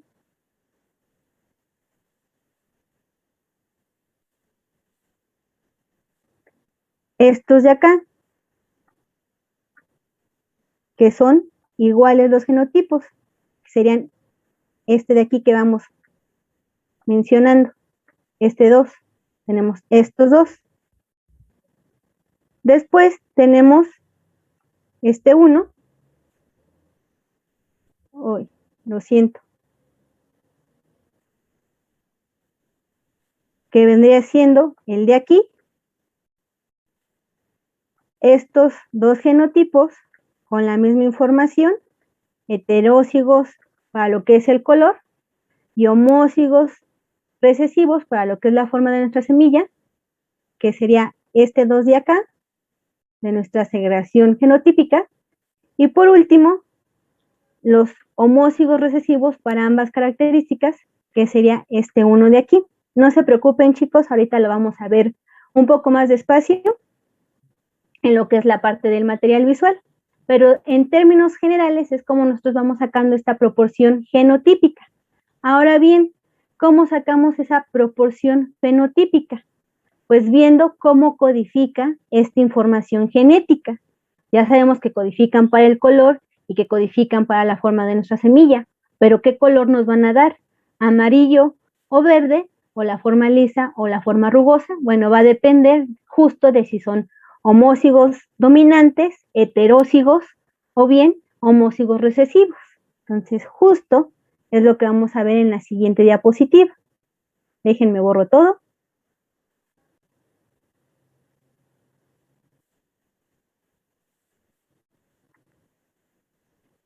Nos vamos a la siguiente diapositiva. Y es justo lo que les mencionaba yo. Tenemos estos alelos. Los alelos que codifican para el color y los alelos que codifican para la otra característica, que es la forma de nuestro chícharo. El alelo dominante, en el caso de este ejercicio, es la A mayúscula y codifica para el color amarillo. El alelo dominante para la otra característica, que es la forma de nuestro chícharo, es justo la L mayúscula y es la forma lisa. En el caso del alelo recesivo para el color, es la A minúscula y es el color verde el que se va a expresar, y para el caso de la forma de nuestro chícharo, vendría siendo la L minúscula y sería la expresión de nuestro alelo recesivo y es la forma rugosa. Aquí nosotros ya vamos a acomodar justo nuestros genotipos y como les mencionaba yo, tenemos que ver cómo están conformados para saber la expresión y poder sacar de esta manera nosotros nuestra segregación fenotípica o los fenotipos también. Entonces, ¿qué tenemos aquí? Tenemos ese homózigo dominante para el color y ese homózigo dominante para la forma de la semilla. Después tenemos dos individuos que tienen esa información genética homóziga dominante para el color y heteróziga para la forma de la semilla. Otros dos individuos que tienen justo esa información heteróziga para el color y dominante en términos de la característica que está codificando para la forma de la semilla, homózigo dominante. En este caso, de la diagonal que yo les marqué en el cuadro de Punnett, tenemos a los heterózigos o a nuestros híbridos de esta progenie. Son heterózigos tanto para la característica de lo que es el color como heterocigotos para la forma de nuestra semilla. Si ustedes observan, en términos de esa información genotípica, ¿qué va a ocurrir con lo que se va a expresar, lo que vamos a poder visualizar nosotros, que vendría siendo el fenotipo. Justo tenemos esta información. Se va a expresar el gen dominante. Entonces, en este caso, pues no hay de otra. Se expresa el color amarillo y se expresa justo la forma lisa porque tenemos a los homózigos dominantes. Aquí, ¿qué va a ocurrir? Tenemos nuevamente homózigo dominante para el color, se expresa el color amarillo, pero aquí en este caso tenemos al heterocigoto. Como bien les dije y les mencioné al inicio, siempre vamos a tener la expresión del dominante. En este caso, a pesar de que tenemos la información de un heterócigo, la información que se va a expresar es la forma lisa de la semilla. Lo mismo está ocurriendo acá abajo, pero con la primera característica, que es justo el color. Tenemos la información genotípica del heterócigo para la primera característica, que es el color, pero justo por ser heterocigoto, lo que vamos a poder visualizar es el color amarillo de nuestro chícharo. Tenemos la información del homocigoto para la forma de la semilla, entonces sigue siendo una semilla lisa. Y en este caso en particular tenemos a los híbridos o a los heterocigotos. Nuevamente, como tenemos ese alelo dominante para cada una de las dos características de nuestro chícharo, de nuestra semilla, pues se va a expresar un chícharo, en este caso 4 chícharos que van a tener esa coloración amarilla y su forma lisa. Entonces, hasta aquí vamos bien, chicos, con esta forma de cómo vemos y podemos estar expresando justo los genotipos y cómo es que vamos a ir obteniendo esa información del fenotipo. ¿Sí? Sí, profesora, todo correcto. Ok, bueno, ahora ustedes me van a ayudar. En este caso, ¿cómo estaríamos expresando justo ese genotipo? ¿Qué sería aquí? Sería... A ver. Vale. Sería homocigoto dominante por el color, ¿no?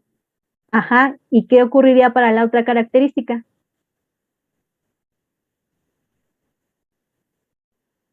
Sería homocigoto recesivo. Exacto, para la forma. Entonces nosotros tendríamos aquí justo homózigo dominante para el color y homocigoto o homózigo recesivo para la forma de la semilla. ¿Qué ocurriría en el siguiente ejercicio? Bueno, tenemos al heterocigoto para nuestro color y al homózigo recesivo para la forma de la semilla. En este caso estamos viendo cómo estamos expresando esa información genotípica. Ahora, ¿cómo van a ser nuestros chícharos? Pues nuevamente nos vamos a ver. Tenemos al homózigo dominante para el color, entonces es color amarillo, y homózigo recesivo para la forma de la semilla. En este caso, la semilla será rugosa. En el siguiente genotipo que nosotros observamos es que son heterócigos. Nuevamente se expresa el alelo dominante, entonces nuestra semilla va a ser amarilla. Y tenemos al homózigo recesivo que de alguna manera nos está expresando que nuestra semilla sea rugosa. Por eso aquí tenemos esa semilla que es rugosa amarilla. Ahora a ver, ahí me parece que Valeria quería participar. ¿Qué ocurre aquí, Valeria? Por favor, ¿cómo estaríamos visualizando? Es homocigoto dominante para el color y homocigoto recesivo para la forma de la semilla. Exacto. Sería de forma lisa y color verde, ¿no? Sería de forma lisa y de color verde. Ok, entonces vámonos ahorita con que primero lo que nos platicó Valeria fue justo cómo nosotros estamos describiendo a nuestro genotipo y después nos explicó justo el fenotipo. Ahora, ¿quién más quería participar que ahí estaba peleando la palabra con Valeria? Era otra chica, no alcanza a ver quién era. Yo, profe. Por favor, María del Rosario, ¿eres? Es Bueno, a ver. heterocigoto para la forma, para el color, perdón. No, para la forma. Aquí otra vez. Ajá. Para la forma. Heterocigoto para la forma y homocigoto recesivo para el color. Ok. Y entonces, ¿cómo se expresaría esa información genética? Sería la forma lisa y el color verde. Exacto. Entonces, justo es lo que nos acaban de platicar sus compañeras. Tendríamos a nuestra semilla o a nuestro chícharo liso y verde. Y por último, ¿quién me dice este genotipo y el fenotipo?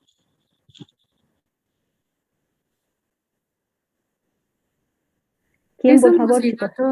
homocigoto recesivo para Ajá. el color y homocigoto recesivo para la forma. Exacto. ¿Y cuál sería el fenotipo? Verde y rugoso. Exacto, verde y rugoso. Entonces, bueno, podemos decirlo como lo acaba de decir Ingrid, homocigoto recesivo para el color y homocigoto recesivo para el tipo de testa o nuestra forma de la semilla, o bien podemos también expresar nosotros que es homocigoto para ambas características, tanto color como forma de la semilla. Entonces, una vez que nosotros ya hicimos todo este talache, chicos, podemos empezar a visualizar esa segregación fenotípica, que es justo contabilizar esos genotipos que nos están dando estas características. Entonces, si ustedes observan,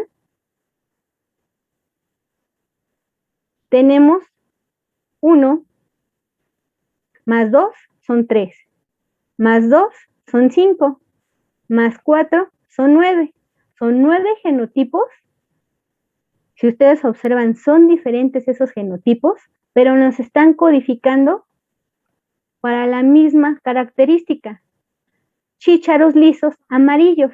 Y es justo lo que nosotros tenemos aquí como parte de esa segregación fenotípica. De ahí sale este numerito 9. Ahora, ¿qué ocurre? Tenemos un individuo, 2 individuos más, que presentan estos genotipos que codifican para la semilla rugosa y amarilla de nuestro chícharo. De ahí sale este 3. Tenemos un individuo y 2 individuos, suman 3 individuos en total que están codificando para nuestro chícharo listo de color verde. De aquí sale este otro número 3. Y al último, tenemos un individuo homózigo recesivo que está codificando para esta información, que nuestra semilla o nuestro chícharo sea rugoso y verde, que es justo lo que tenemos aquí. Y es a partir de esta información genotípica que nosotros podemos visualizar esta información fenotípica. Entonces, esto que ustedes observan aquí de 1, 2, 2, 4, 1, 2, 1, 2, 1, es la información de nuestra segregación genotípica. Esto que ven ustedes aquí serían nuestros genotipos. Lo que ustedes ven aquí en letras y que me ayudaron a explicar es justo los genotipos que estamos obteniendo dentro de nuestras cruzas de la F2 de la tercera ley de Mendel.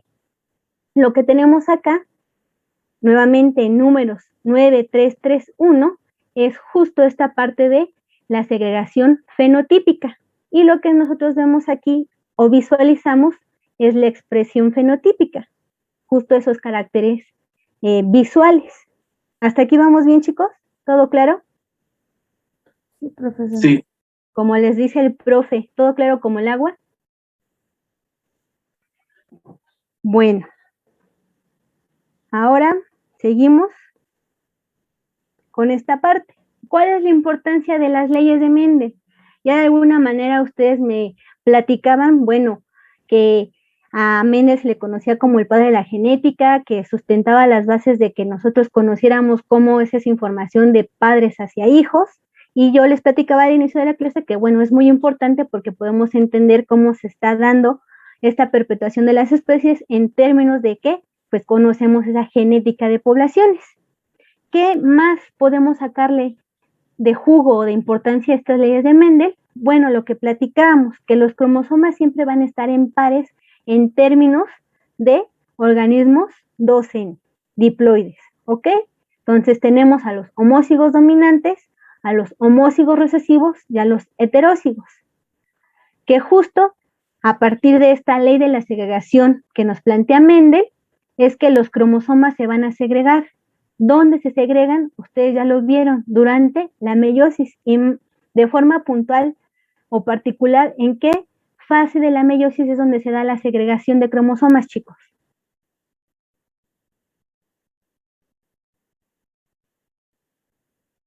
No me digan que ya se les olvidó. ¿Puedo repetir la pregunta, por favor? Se trabó aquí un Ok. momento el internet. ¿Que en dónde se da esa segregación de los cromosomas durante el proceso de meiosis? ¿En qué fase?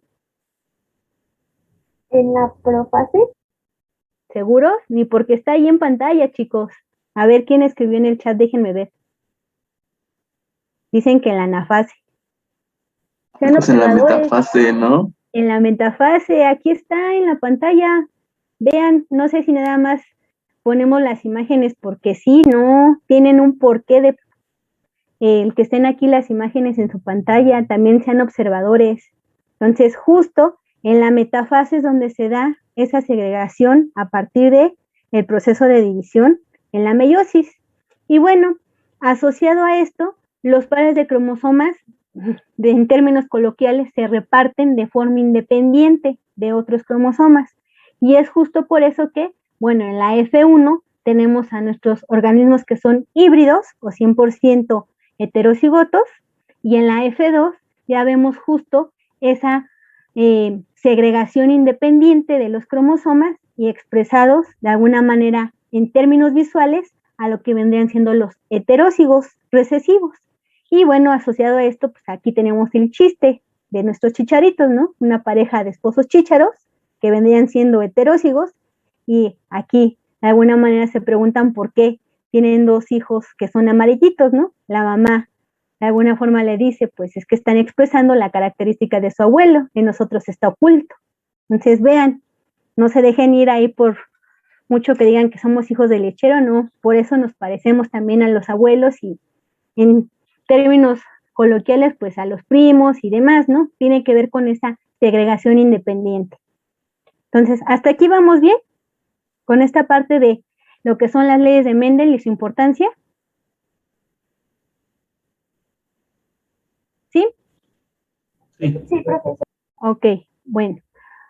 Ahora seguimos con la siguiente parte. Nos vamos a ir un poquito más rápido aquí.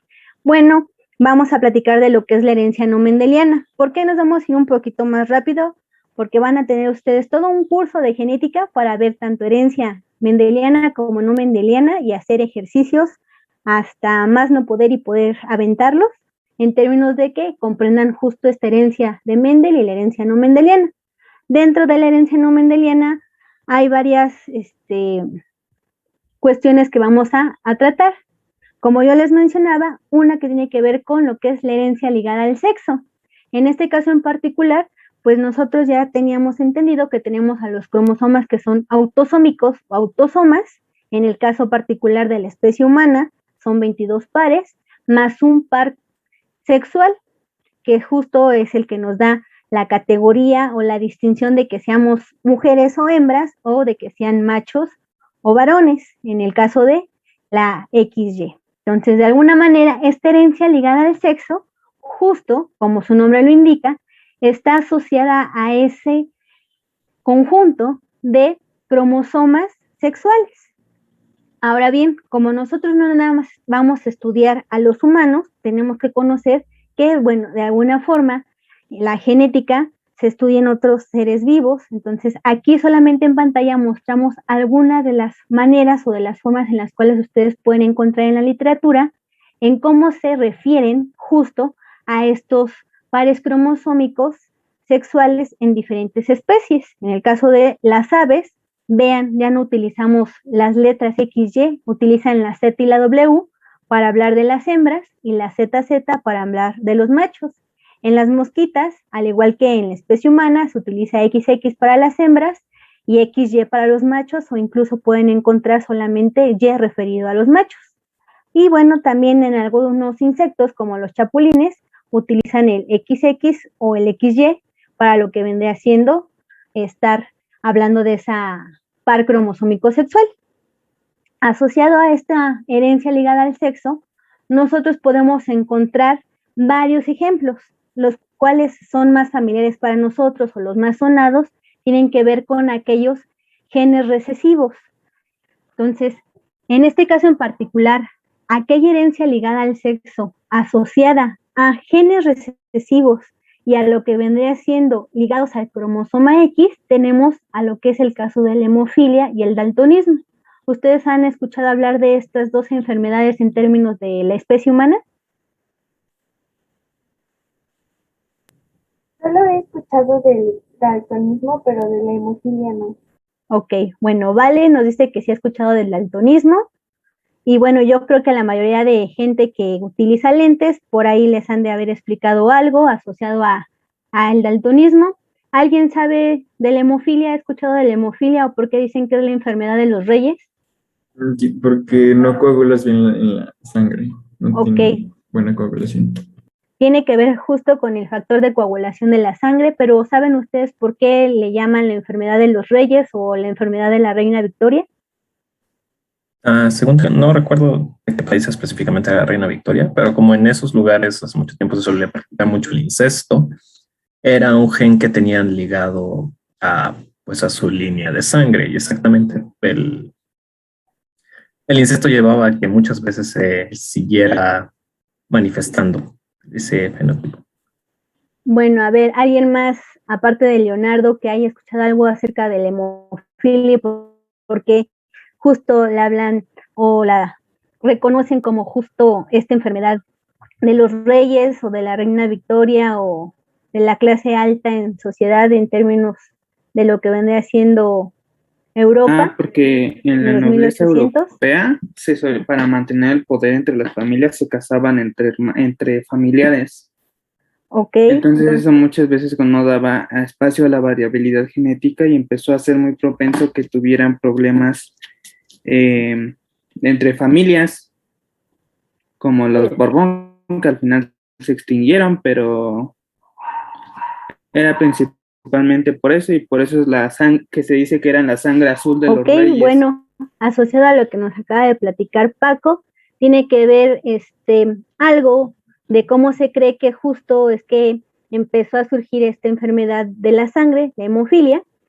Bien nos mencionaba Paco que, bueno, en la realeza, para justo no estar repartiendo los bienes en otra gente que no fuera de nuestra familia y conservar justo estas riquezas, pues lo que se estilaba mucho era que se casaran entre primos lejanos, o incluso lo que nosotros conocemos como primos de primer orden, ¿no? El hermano tiene hijos, el tío dice, pues, ay, yo también voy a tener hijos, vamos a casarlos para seguir conservando las riquezas. Entonces, es lo que se cree, se hipotetiza, que fue como que el origen de esta enfermedad, que es la hemofilia, justo para mantener esas riquezas.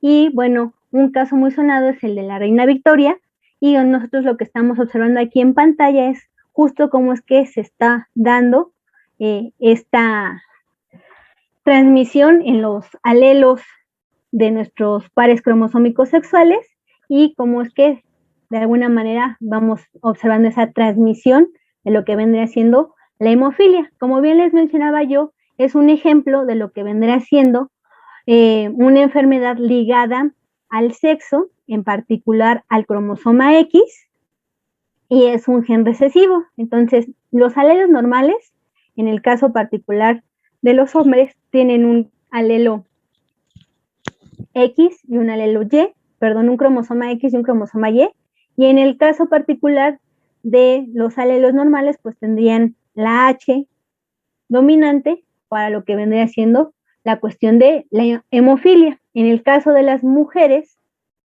¿qué es lo que nosotros encontraríamos? Pues tienen dos cromosomas XX, entonces su alelo dominante sería una H mayúscula, tendríamos mujeres sanas. ¿Qué ocurre con los hombres? Pues ahí, como dicen, pues les tocó la peor parte a ellos, pobrecitos, ¿no? Al nada más tener un cromosoma X y un cromosoma Y, pues si tienen ese alelo recesivo, pues ya la llevan de perder ellos, porque van a ser hombres homofílicos, no tienen vuelta atrás. En el caso de las mujeres, bueno, al tener nosotros como especie humana dos cromosomas X, bueno, tenemos la posibilidad de ser portadoras. Entonces, tenemos la característica de que somos sanas en términos de que de alguna manera no expresamos la enfermedad, pero portamos ese gen, porque tenemos el alelo dominante y el alelo recesivo. En el caso particular de que se llegara a presentar la posibilidad de que en el proceso de meiosis, por la segregación de esta información genética, la mujer tuviera los alelos recesivos en sus cromosomas X, pues estaría hablando de que tenemos una mujer hemofílica. Pero dado estas características, bueno, la mujer muere antes de nacer. Entonces, por lo tanto, no tenemos mujeres hemofílicas, solo mujeres portadoras de este gen de la hemofilia. Y es justo lo que nosotros estamos visualizando aquí en la filogenia de lo que vendría siendo la reina Victoria. Los círculos son las mujeres, los cuadros son los hombres, los portadores hombres son círculos con punto rojo y aquellos que presenten hemofilia, en el caso de lo que vendría siendo el hombre, son los cuadros en rojito. Entonces, tenemos aquí a la reina Victoria, que era portadora, tuvo 7 hijos, los 7 hijos, de alguna manera, algunos de ellos se casaron, en este caso, se casó su hija Alicia y su hija Beatriz, que eran portadoras del gen. Su hijo Leopoldo, desafortunadamente, también fue portador del gen hemofílico, y pues él era hemofílico.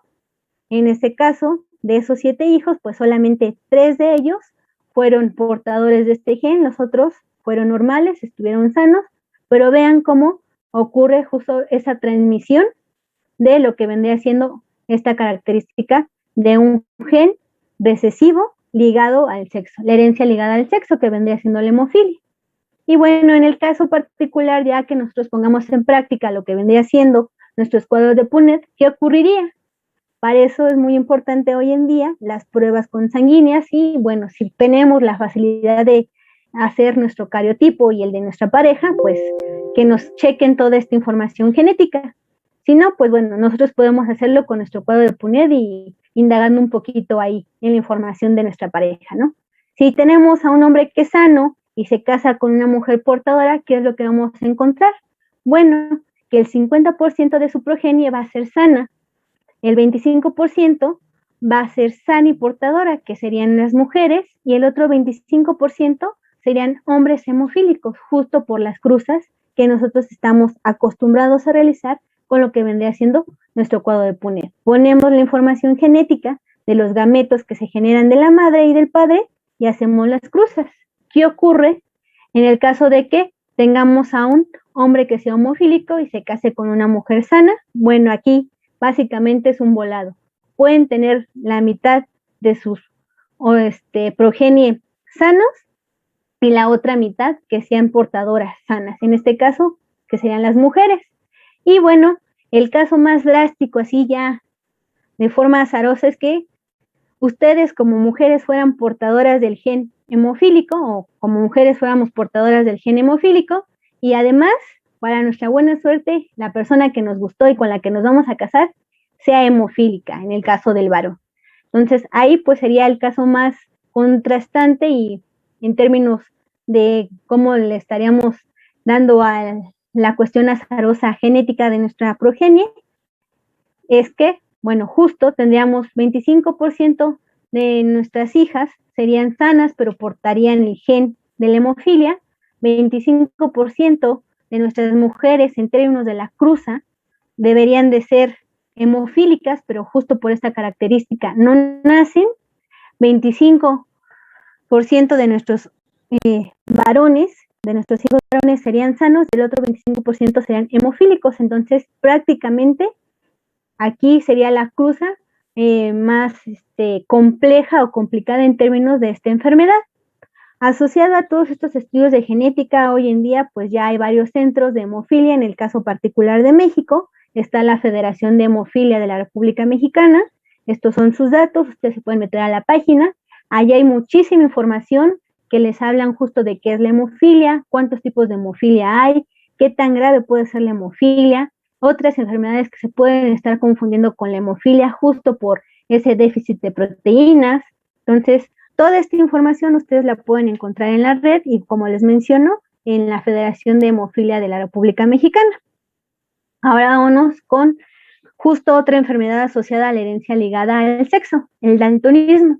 Y aquí los voy a poner a jugar, chicos, a ver qué tal andan de la vista. Si observan aquí los números de entrada, si observan que hay números en todos estos círculos, Sí. Ok. Sí, yo sí. Entonces, bueno, si ustedes se meten a la red ahí a googlear información del daltonismo, hay un cartel, una infografía del IMSS que justo tiene esta leyenda, cómo saber si eres daltónico, y les ponen estos 3 cuadritos y les menciona, si ves todos los números, dice, si tienes una visión normal, deberías de ver todos los números y de alguna manera decirnos qué números son. Entonces, a ver, de aquellos que me contestaron que sí ven los números, ¿qué números alcanzan a observar en los primeros 3 círculos, estos que estoy señalando al del lado izquierdo? El primero es 7, ¿no? El primero es 7, el segundo 57. 57 y el tercero 5. 5, ok, entonces por lo menos ahí Sebastián, Michelle o Micael, no alcanza a ver quién era, y Francesca dice que no puede ver el 3, Nicole sí vio el 7, 57 y 5, entonces de alguna manera podríamos decir que ellos tienen buena vista, entonces no tendrían como que esos problemas de que sean daltónicos. Déjenme ver quién más está escribiendo en el chat, creo que ya. Dice Luis Eduardo que el 3 de la tercera le cuesta trabajo, pero cree que es un 5. Entonces, bueno, a aquellos que les cueste trabajo ver qué números están aquí en pantalla, de alguna manera no quiere decir que pues sean daltónicos, es un test, para eso tienen que ir a un oculista, para eso tienen que ir a un especialista que realmente les haga un examen de visión, y bueno, de alguna manera, pues también él les podrá mencionar qué tipo de daltonismo presentan, o bien si tiene otro tipo de problema visual. Dicen que no ven los de hasta abajo. Bueno, a ver, aquellos que tienen buena visión, si comparten conmigo aquí los números que de alguna manera se los voy a mencionar, es el 12, el 8, el 6, el 29, 57, 5, 3, 15, 74, 5, 6, 57, 5, 42 y 46. Si todos vieron esos números, chicos, entonces quiere decir que, bueno, todavía conservamos nuestra visión. Si no, pues ahí tenemos un puntito o un foco rojo para ir a revisarnos nuestra visión, más ahora que prácticamente nos la pasamos todo el día frente a un dispositivo digital, ¿no? Y bueno, asociado a esto, a ver qué me ponen aquí en el chat. El último no es 45. A ver, vamos a ver. Ahorita le damos siguiente. Sí, efectivamente, 45. Entonces ya me tengo que ir a descansar, chicos. Ya es mucho tiempo en la computadora. Eso también, de alguna manera, nos complica la vista, ¿no? El cansancio que tengamos visual. Por eso les menciono que, bueno, tenemos que ir con los especialistas, ¿no? Esto nos puede servir para jugar y, bueno, de alguna manera para que no nos pase lo que les menciono aquí, ¿no? Como a nuestro amigo Leonardo, el camaleón daltónico, que de alguna manera presenta uno de los diferentes tipos de daltonismo, que es justo el de heteroanomalía, que no ve el color verde y lo confunde con el rojo. Entonces, imagínense qué tan importante es que, bueno, esta herencia ligada al sexo no repercuta en términos de aquellos organismos que lo puedan llegar a presentar. En el caso particular de nosotros como especie humana, principalmente para que podamos o no conducir algún vehículo. Entonces, eso también es muy importante, ¿no? Por ahí dicen que el amor no es ciego, sino solamente daltónico, entonces también tendríamos que ver ahí qué pasa. Y bueno, aquí tenemos otra vez la expresión de estas cruzas. Tenemos un hombre con visión normal, un hombre daltónico, nuevamente es el cromosoma X el que lleva al gen nuestro alelo recesivo. La mujer con visión normal no llevaría o no portaría justo los genes, o serían los dominantes. Una mujer portadora con visión normal tendría justo al gen recesivo en un cromosoma X, y la mujer daltónica, bueno, tendría a los alelos recesivos en cada uno de los cromosomas referidos a lo que vendría siendo el sexo. Tenemos aquí las cruzas, vemos qué ocurre con una mujer portadora y un hombre con visión normal, y qué ocurre con una mujer portadora y con un hombre daltónico. Entonces, prácticamente realizamos nuestras cruzas que ya sabemos nosotros hacer con un cuadro de Punnett, y tenemos esa segregación y saber justo cómo se expresa esta información.